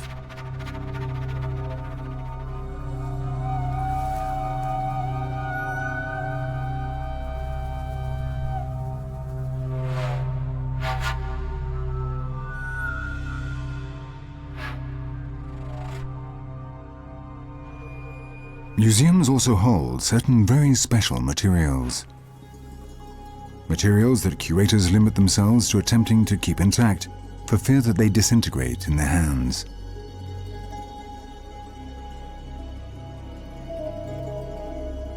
This Peruvian mummy comes from Paracas in the central Andes, and it is probably more than 2,000 years old, corresponding to the early intermediate period.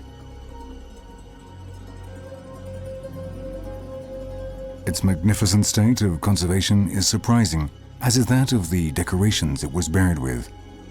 Its necklaces and chest decorations shine, as do the gold adornments.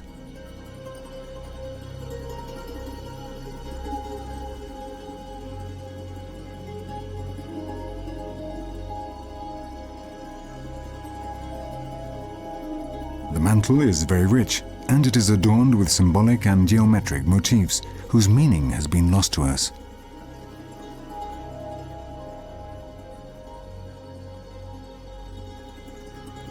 The information that a scientific analysis of this piece will provide for those who undertake it will be extraordinary.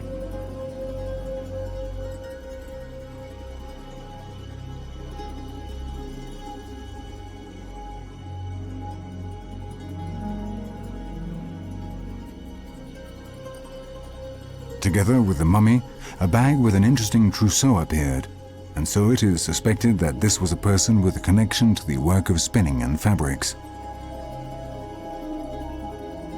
Perhaps it was she herself who created the rich vestments that are on display at the American Museum.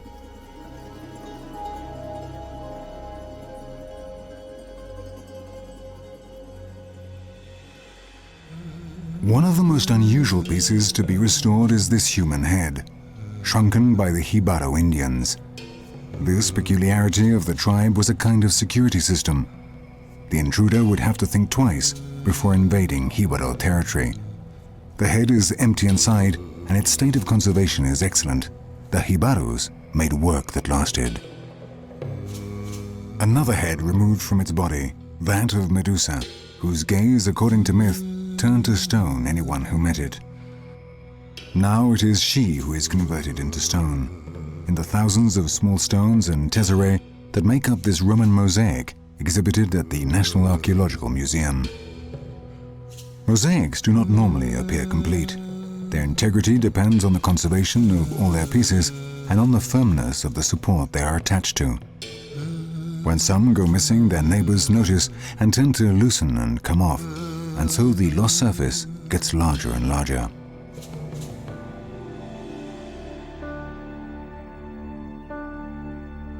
Reintegration is possible if the lacunas are not excessive or do not affect large areas of the mosaic.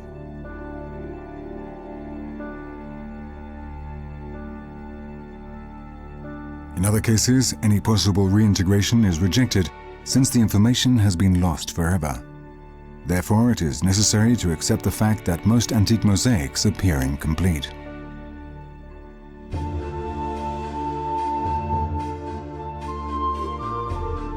In the Americas, the mosaics were made of feathers. The Christianized indigenous inhabitants learned to use this feather art, using this delicate labor to represent religious iconography.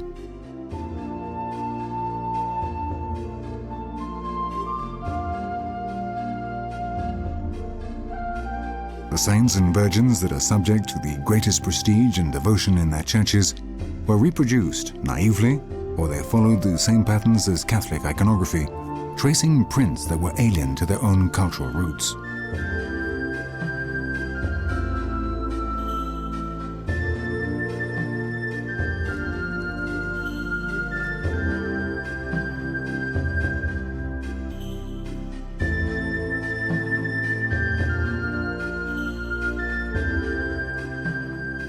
Work was also done in the Americas on mother-of-pearl mosaics, in which the inlay of this material was alternated with paint. The skill of this delicate work is surprising, and it was used to represent all kinds of sacred scenes, images, and miracles, but also heroic scenes from the history of the conquest.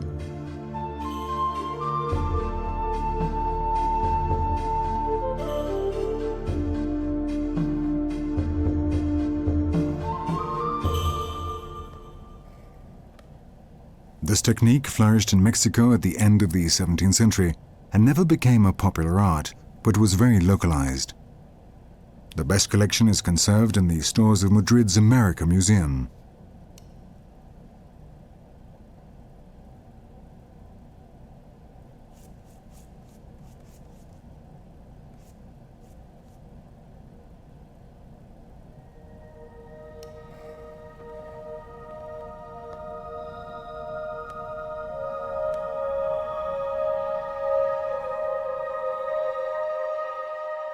The syncretism of these modest pieces makes clear the inevitable dialogue that religious art has constantly kept up within itself, over and above the apparent differences of beliefs and cults.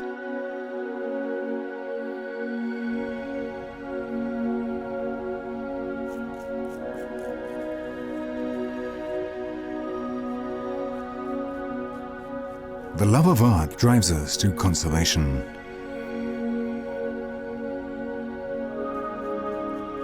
Man protects and testifies to his own memory in this way, increasing self-knowledge, and this enriches him. The work of conservation leads us to recover the colors and forms of the past, returning them to the present. More evidence of the human need to struggle against death.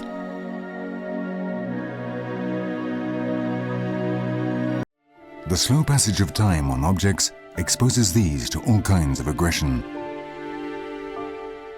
External agents and human activity act on them, damaging them, wearing them out, rusting them, rotting them.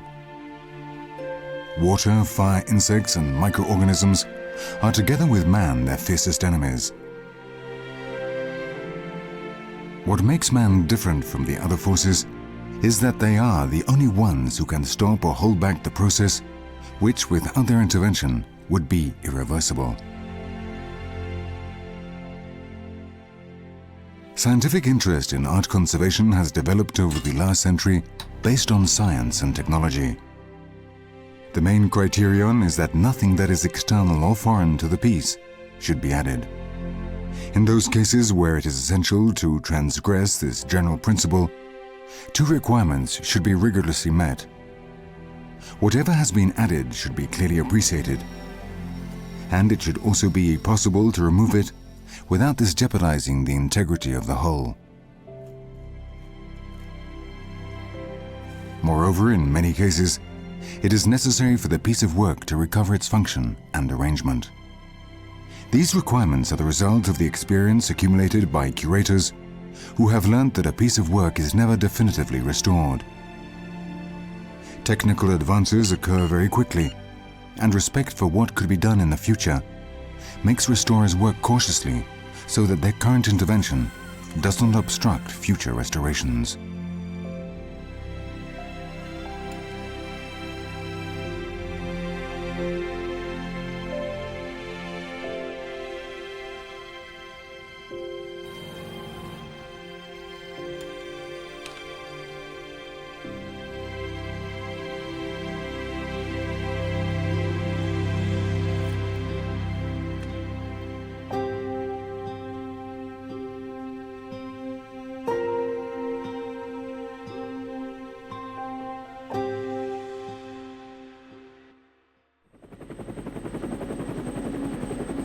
Grand official buildings are historical scenarios and are both the symbols and the showcases of nations. Было бы непростительно упустить его.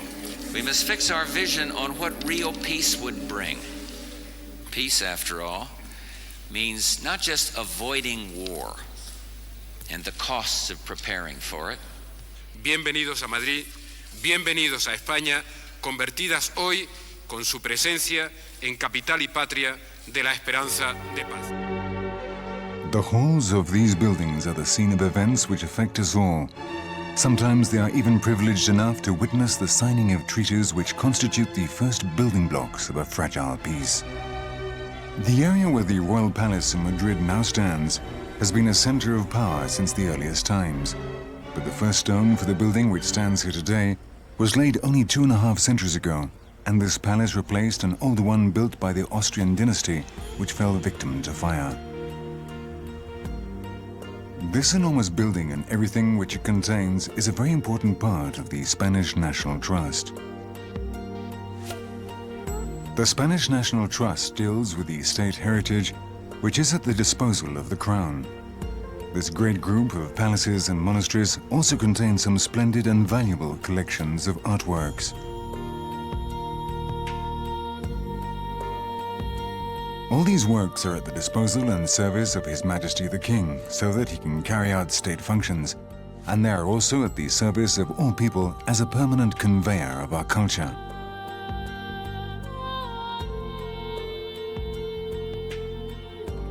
All these riches and this heritage from our history demand constant care, protection and restoration so that they remain in perfect condition. For this reason, the National Trust has a number of workshops where the necessary restoration can be carried out.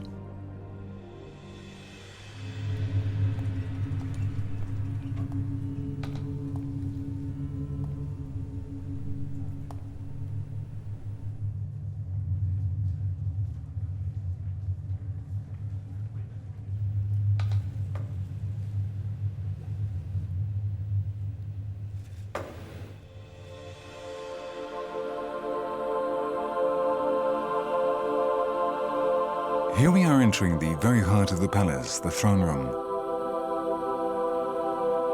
The throne room is spacious, but it is neither arrogant nor imposing in its dimensions, and was designed by the educated and prudent monarch Charles III.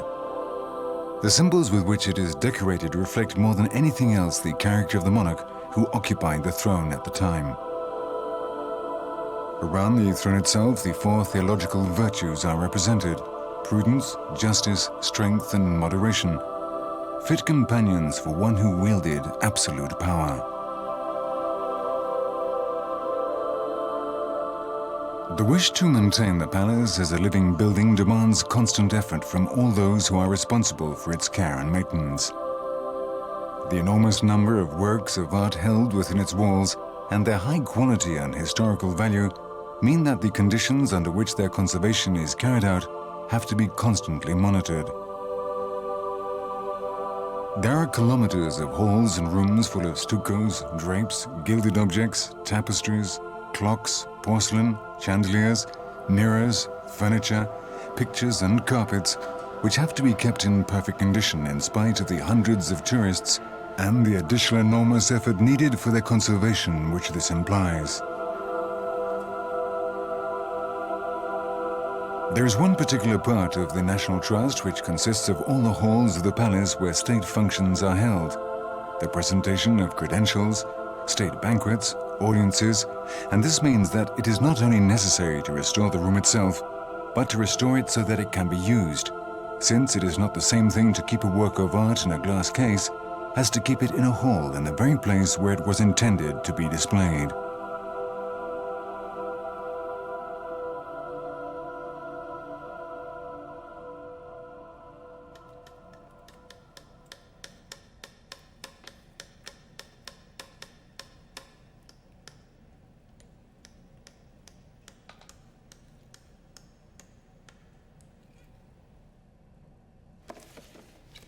The vast range of different materials and objects with which the restoration studios of the palace faced requires a small army of specialists who are fully acquainted with the technical details and production processes long forgotten or abandoned over the years.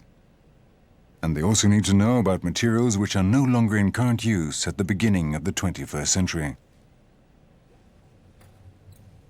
In some cases, the old traditions cannot be learned from books, but are handed down from generation to generation.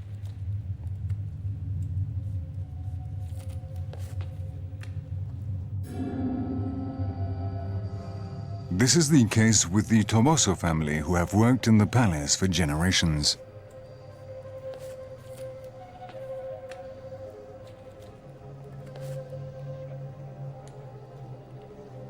In the workshops of these studios, modern techniques are used for the treatment of various pieces. Ultrasonic techniques, for example, are used for the cleaning of delicate surfaces.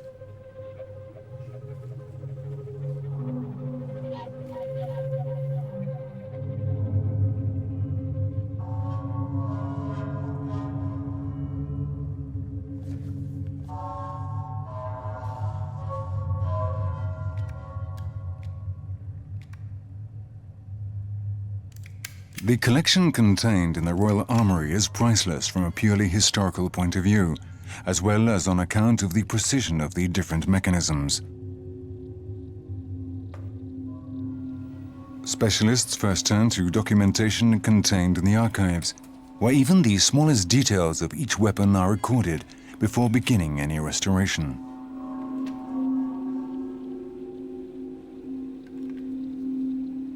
A vast range of restoration techniques are employed since many different objects from different places have been collected over the years.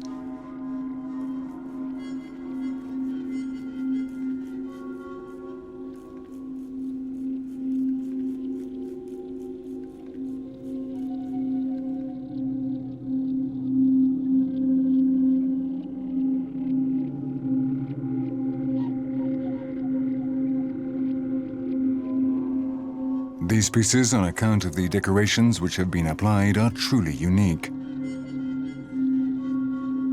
Embossed with coral, mother of pearl, and precious stones, they seem more like jewels or personal adornments than firearms.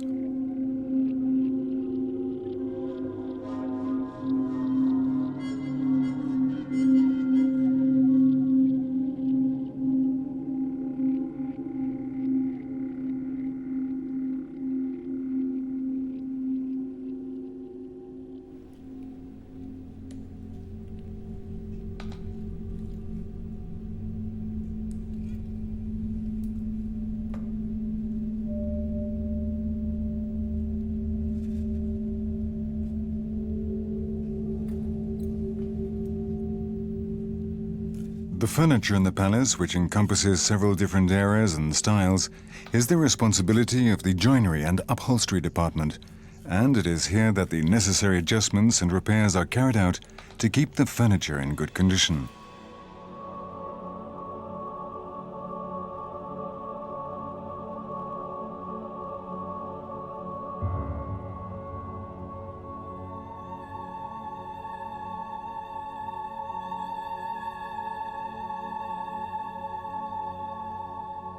But the various different departments scarcely ever operate in isolation, since many works of restoration draw on several different areas of expertise.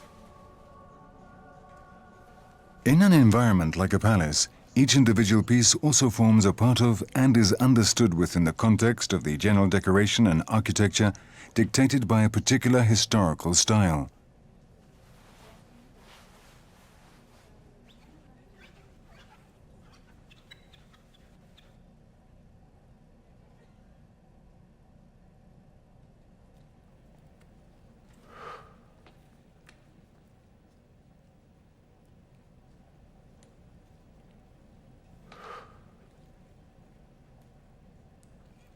One important area in the upkeep of the palace as a whole is the restoration of the gilded surfaces, which cover some hundreds of square meters. Gilders work using traditional techniques, which incorporate knowledge acquired over centuries. Machines are unable to duplicate their ability to manually handle and apply the fine gold leaf.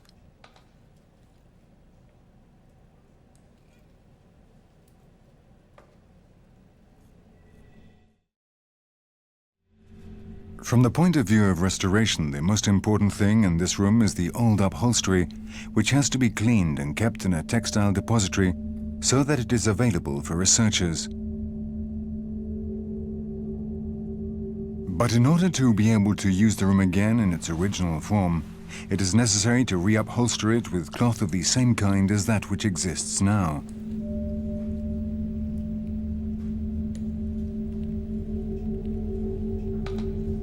The restoration of large upholstered surfaces has to be accomplished in such a way that the building is in a perfect state and can continue to be used. But in the textile workshop in the palace, work is also undertaken on other types of pieces, and research is constantly being carried out.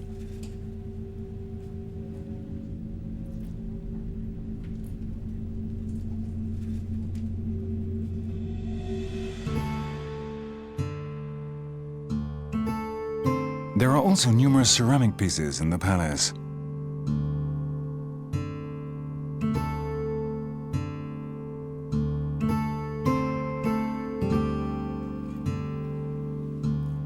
Quite apart from the valuable individual ceramic objects placed in rooms and on tables, there are whole rooms where the decoration is based on ceramic reliefs.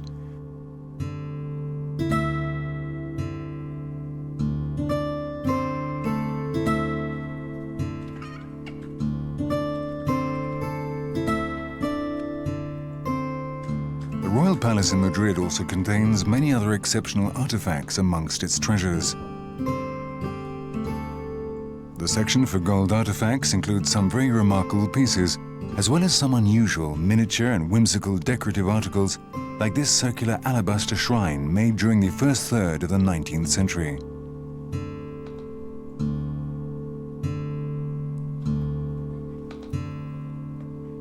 Reliquaries designed to hold the remains of martyrs and saints were also in most cases made of precious metals.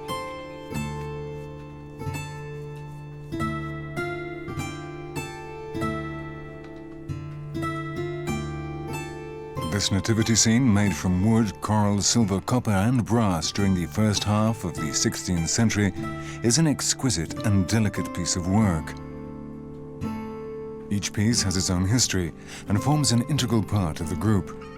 This jewel case belonging to Isabel II is a miniature safe. It is very easy to open when you know how, but if not, it would be a challenge to a thief even today.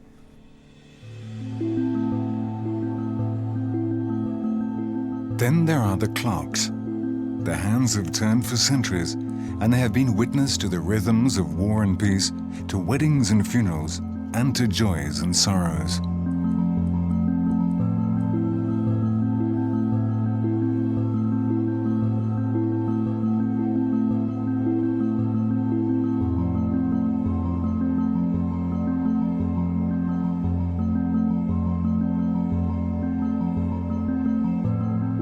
These are pieces which move and even have a voice.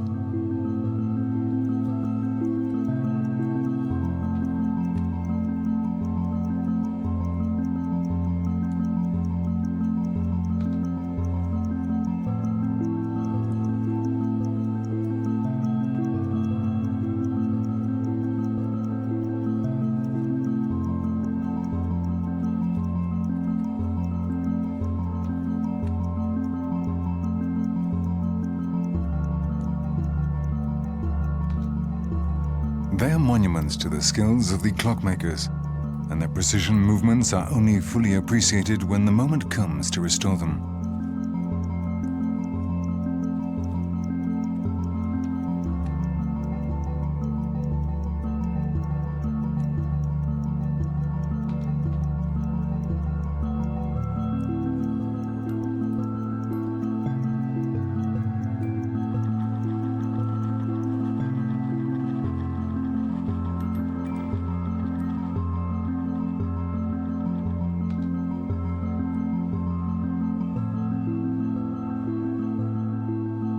There are clocks of all different kinds, decorated in all different ways.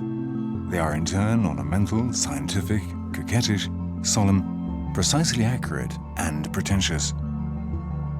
There are planetary clocks, astral clocks, and clocks reflecting the stars, all ceaselessly marking the passage of time.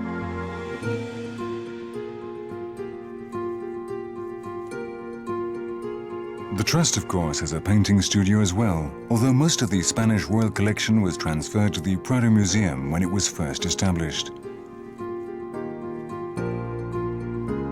The part of the collection which now hangs on the palace walls portrays previous occupants of the building, former kings and queens who seem to be saying farewell to the groups of tourists who have completed their visit to this amazing collection of curious and wonderful objects.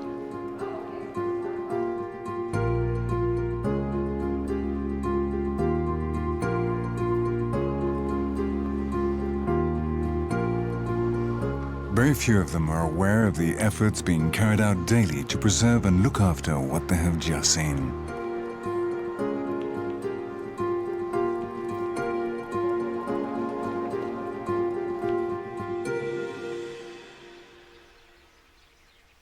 There are places in the world where it is clear that more lies behind what is immediately visible. Places where a special silence reigns, where the word has a special meaning. The library in El Escorial on the outskirts of Madrid is one of these special magnetic places. Conversations overheard in this room have without a doubt brought something invisible to it, a certain sensitivity, since from its very creation this room was intended to be a spiritual point, with a certain spirituality which is not necessarily linked to that of religion. It was in this room that the world was analyzed, for this was the center of activity of the Spanish Empire at a time when the sun did not set within its bounds. The very best brains of the Catholic world, who were philosophers, geographers, astronomers, alchemists, or who sometimes combined all disciplines, used the library in El Escorial as their base and as the source of information. A veneer of doubts and certainties, of wisdom and ignorance, of beliefs and mistakes, gives these objects their own personality, in that they have witnessed the efforts of human intelligence to come to terms with the world in which it finds itself. The monastery of El Escorial, considered to be the eighth wonder of the world, is on the outskirts of Madrid. Its conservation also falls to the National Trust, and in total it is many times larger than the Royal Palace in Madrid. A high price in terms of restoration must be paid to keep the building alive and open to visitors. The lower part of these frescoes, for example, which is within reach of visitors, has been restored. But we are not talking about a modern problem, since they are also graffiti which date back to the 8th century. Attempts were made to protect it with glass panels, but tourists pushed coins between the glass and the wall and caused considerable damage to the painting.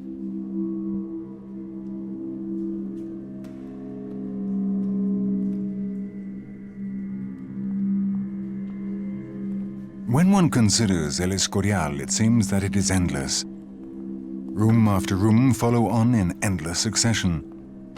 Restoration work here is monumental, for the simple reason that the monastery itself is so huge and imperial. For Spain, the 16th century was the high point in its entire history, and El Escorial is the perfect embodiment of the importance of the age. Its straight, clean lines reflect the severity of Castile, and were it not for the addition of some color and embellishment, it would look very ominous.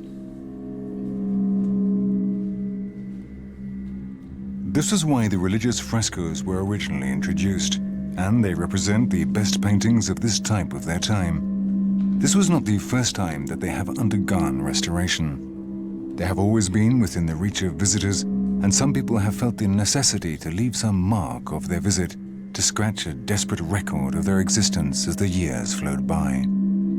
It is a very human temptation, and after all, even the artists themselves left their own mark behind.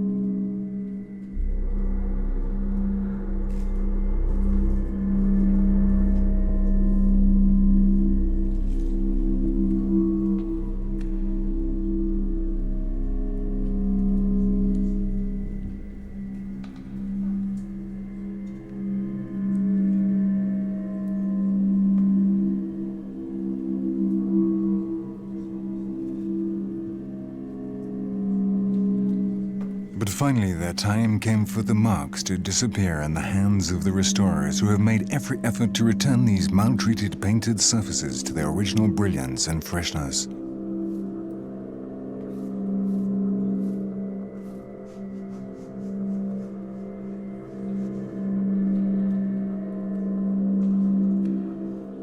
The scratches which have marks on them are first stuccoed and then hidden with color.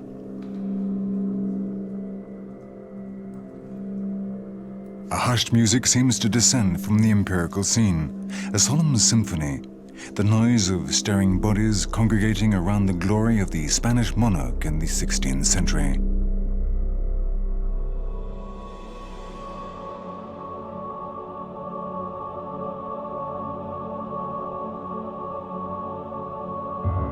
Fortunately, no one has managed to reach the magnificent paintings which decorate the ceiling of the principal staircase. They are too high up, and they give the impression of being even higher. This place, which is huge and bare, is so impressive that it seems to have a paralyzing effect.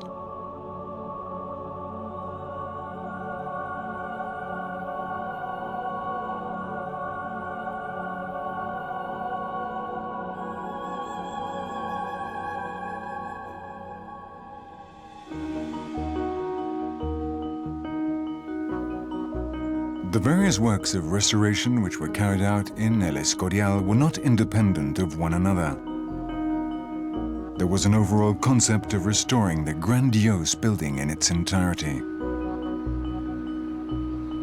Situated as it is in the mountains north of Madrid, it has been subjected to a mountain climate for centuries, and although the fabric of the building, which is made of granite, is not in danger, the passing of time has had some effect on some of the patios and roofs.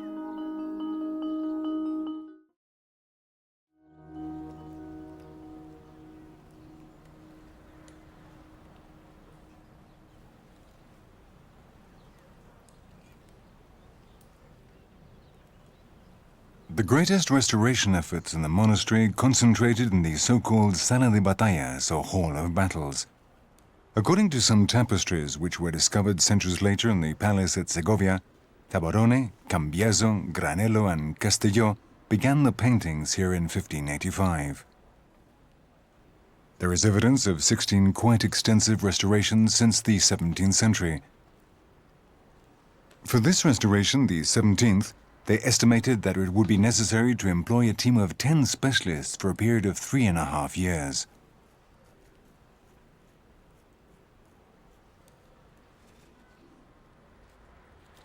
But it was hard to estimate with any precision since, in this kind of work, time can be multiplied 2 to 5 times, as unforeseen circumstances crop up during the course of the process.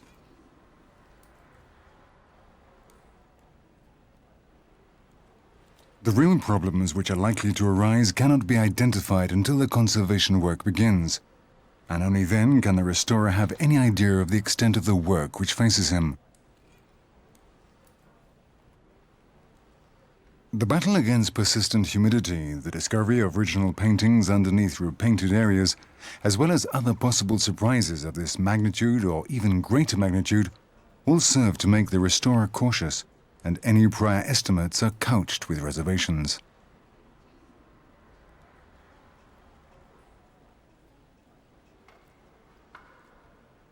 The painting of a fresco also made its own demands in terms of timing. The artists who carried it out began preparing the plaster many months in advance, and any decision which was made in a hurry could well have had bad repercussions for work carried out in the Hall of Battles.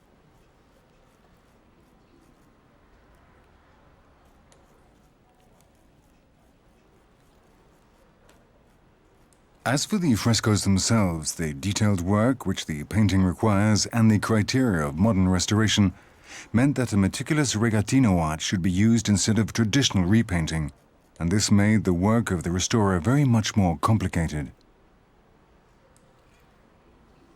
But on the other hand, it meant that the restoration of the work and its authenticity was far better than any previous work carried out in the Hall of Battles.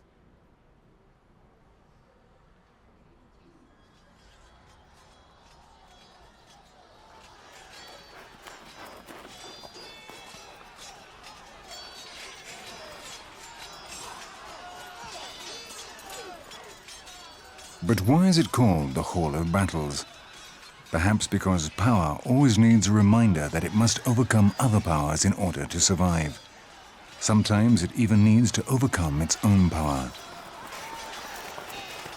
Here, power confronts power. Lance confronts lance.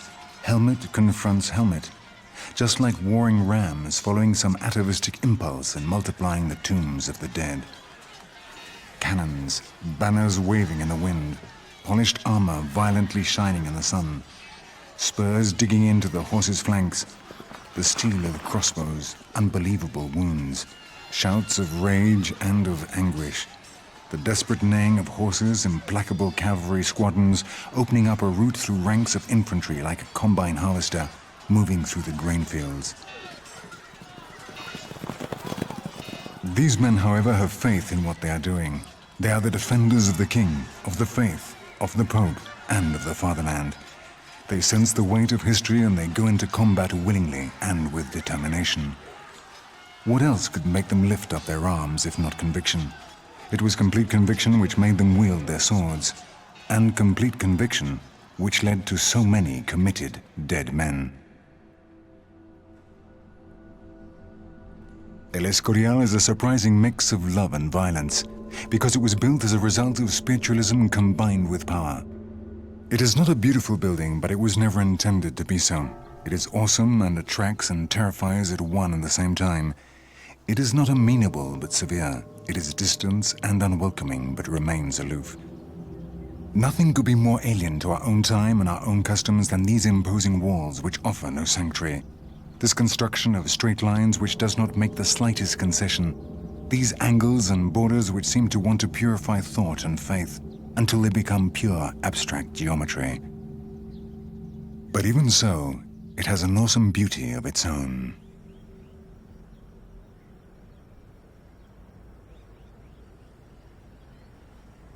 At the beginning of the 13th century, the city of Burgos was the seat of the court of Castile. And in 1221, the first stone was laid of what would become one of the most beautiful cathedrals in the Catholic world.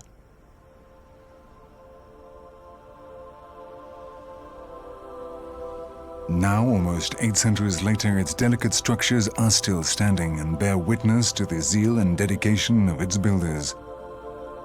But time has taken its toll, and only timely intervention to restore the building has put a stop to further deterioration. The scaffolding which was erected around it to carry out the restoration gave the church a curiously modern appearance, and the Gothic cathedral lied hidden behind what looked like an office building.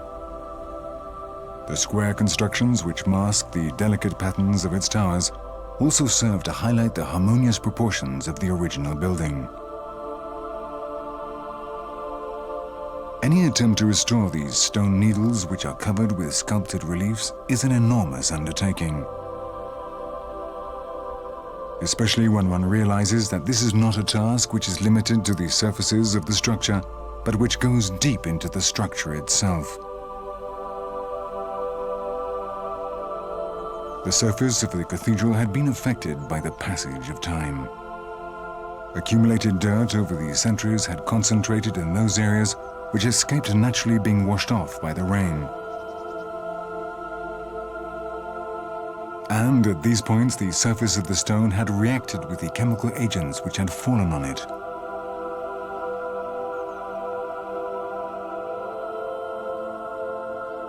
The result was a progressive deterioration of the surface which had caused successive layers of stone to break away, and which could in the end destroy the stone completely. This was the reason for the leprous effect on certain parts which were once intricately carved and polished.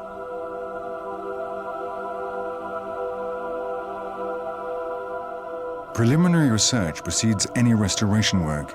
It is imperative to know in detail how the microprocesses which are taking place in the stone have come about.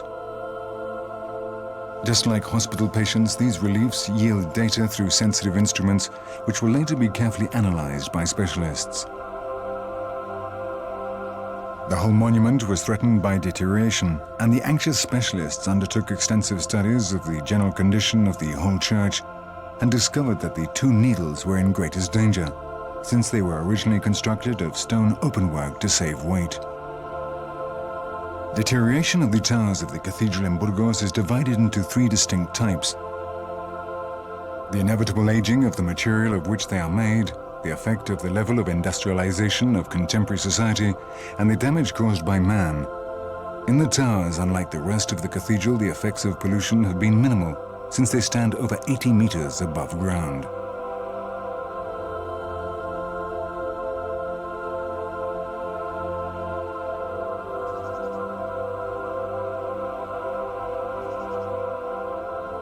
But man has had a negative effect on the towers. In the 30s, a metal structure was introduced to support the bells and the staircase leading up to the balcony on top of the tower.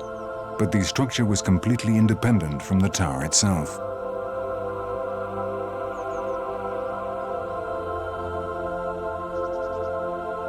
A lack of knowledge in the 60s led to this metal structure being concreted to the stone of the towers themselves.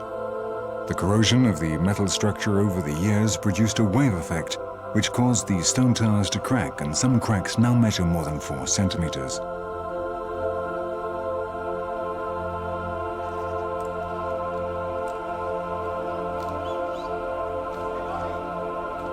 The solution has been to micro-sew the cracks together.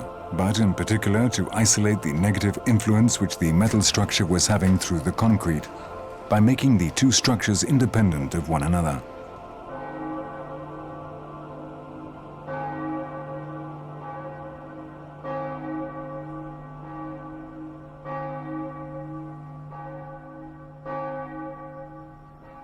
One of the towers has already been restored and the scaffolding has been removed, and it is possible to see the detail which the cleaning process has revealed, such as these fine carvings all along the edge of the structure.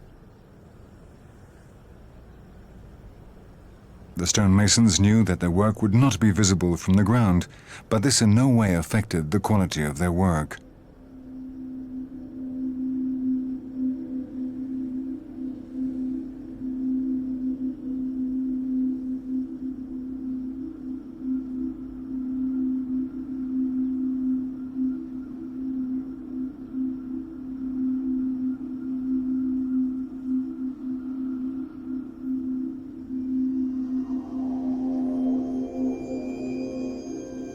Work on surfaces as complex as these has to be very precisely planned, and the exact measurement of each one of the thousands of elements which make up the pattern was calculated and recorded.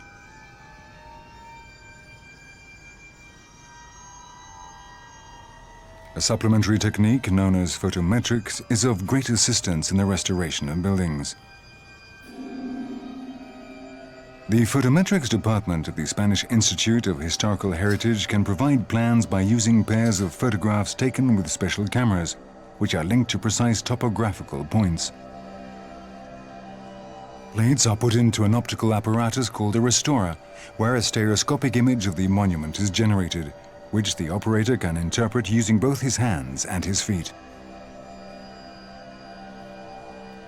The results are read by an automatic design machine which transfers the various operations onto paper.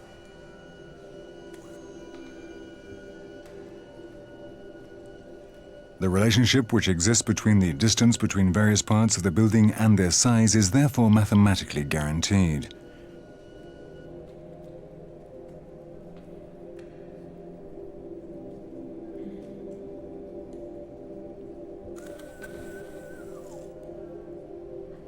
The restored image can be generated to an appropriate scale for the subsequent work of restoring the monument.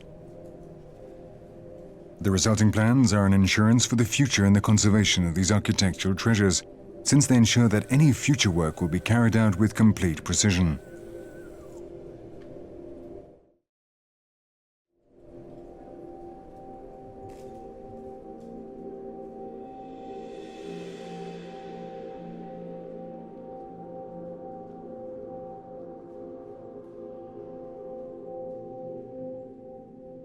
The vault of the dome of the cathedral at Burgos is a reminder that it is on the inside that the building really comes into its own.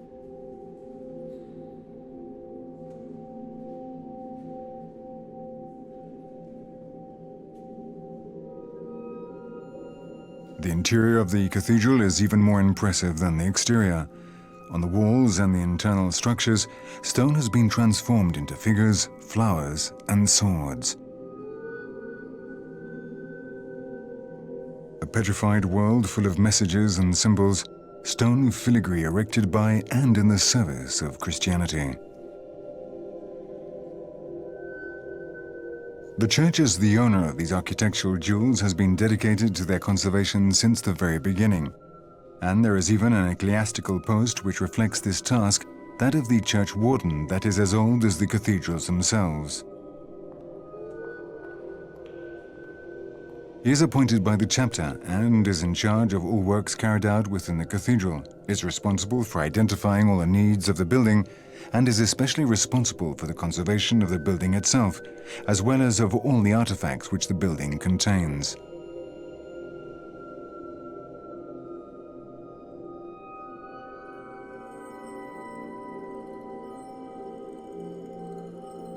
The interior restoration of the cathedral's chapels turned the church into a forest of scaffolding, a three-dimensional spider's web which the restorer had to learn to navigate with ease. Platforms on different levels allowed access to the highest areas, right up into the heavens.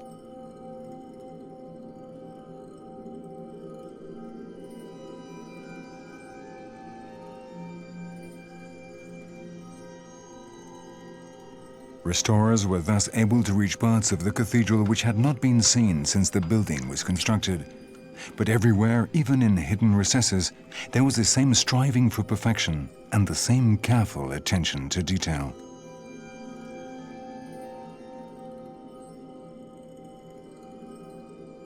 There are 2 kilometers of reliefs like these, for example, in this chapel alone.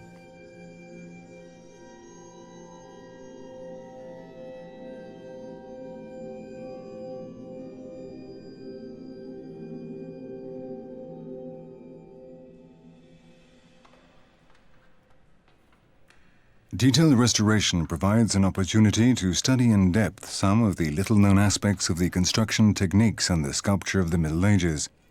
And the more that is learned, the more surprises there are in store. It is clear that cathedrals offer much more than they appear to do so at first sight, and there is still much more to be learned.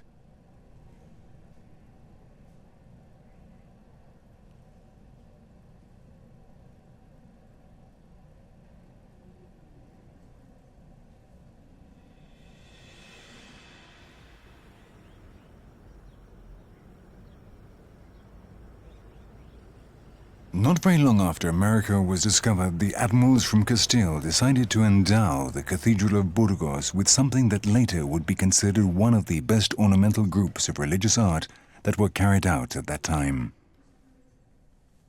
5 centuries later, the altarpieces that composed what was called Condestable Chapel were dismantled for its restoration in the same cathedral enclosure.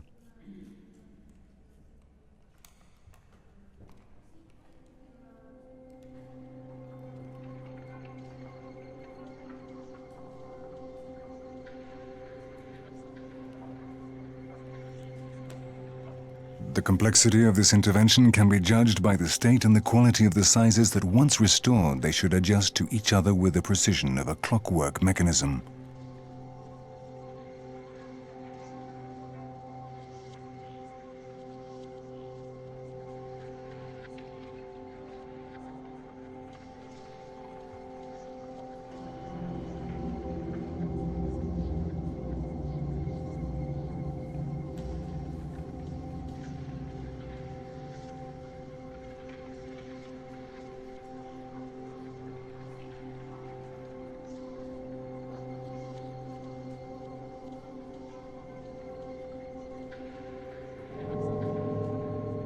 During the process, the director of the restoration was forced to take very radical decisions.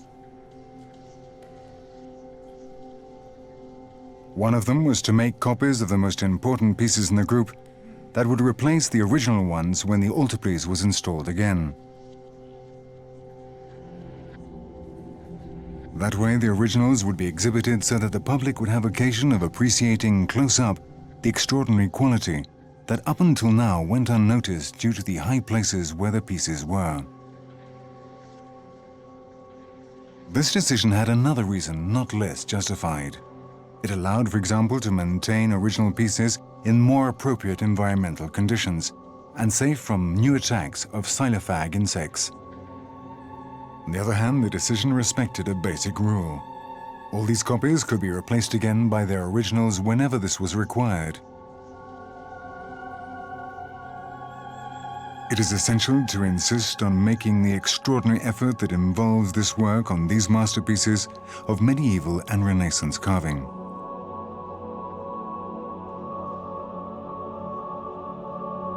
To finance all this effort, it was necessary to obtain the support of private individuals and entities. Society can also contribute with an effective way to the best conservation and restoration of monuments, and very especially of the wealth contained inside these big cathedrals.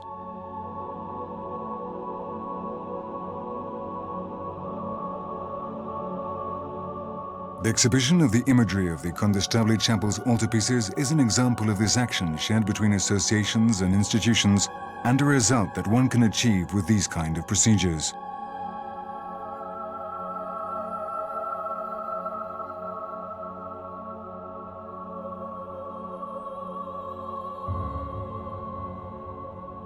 In the Condestable Chapel, there is not only one altarpiece, but several that include exceptional pieces, as the Santa Anna triplex of Gil de Siloe.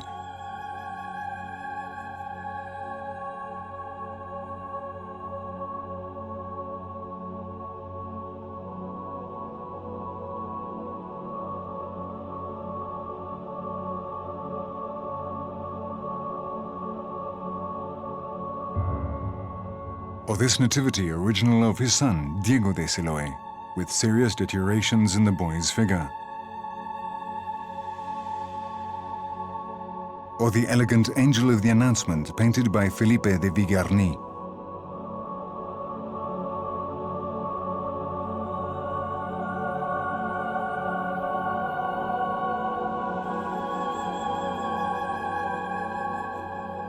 The average quality of the pieces is really extraordinary, and so are the strange symbols they sometimes have.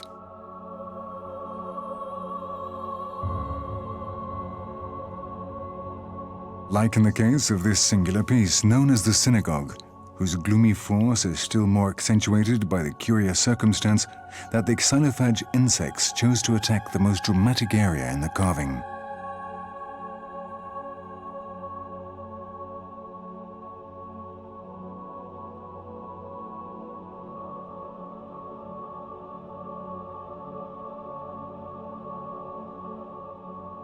It is very remarkable that most of these sacred sculptures appear sustaining books in their hands.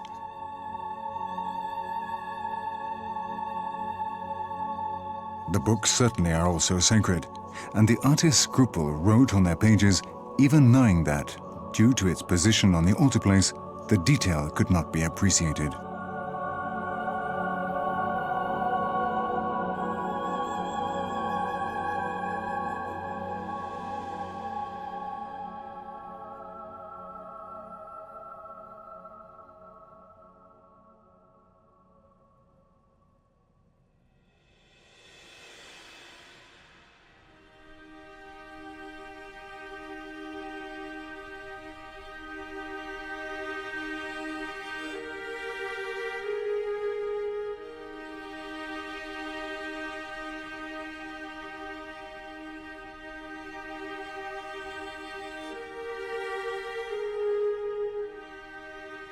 People who are in daily contact with this national heritage carry out the vital service of both watching over it and educating others about it.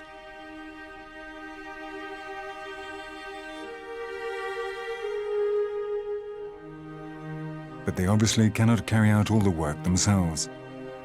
They need the help of specialists to tackle large works of art like this one. This is one of the largest works by Claudio Coelho and was made in 1668. It was actually made in situ and then placed on this wall. The whole altarpiece was built around it afterwards, and that is why it is so difficult to restore. These are polychromes which were lifted up in pans and fixed with steam. There have been several attempts at restoration over recent years, and above all one attempt which was the worst of all, during the 19th century, which has been totally removed. The original colors used by Claudio Coelho can now be seen in all their glory, just as he intended.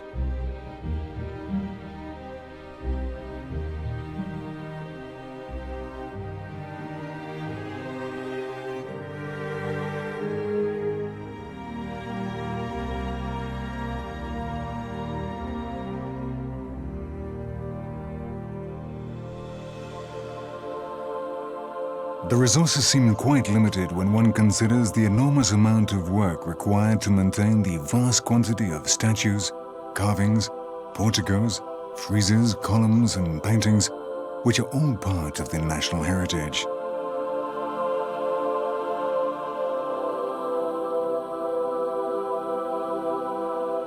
Many of these pieces portray scenes from the past which together provide valuable information for understanding the past centuries, and which may seem very prolific judging from the extraordinary heritage they have left us.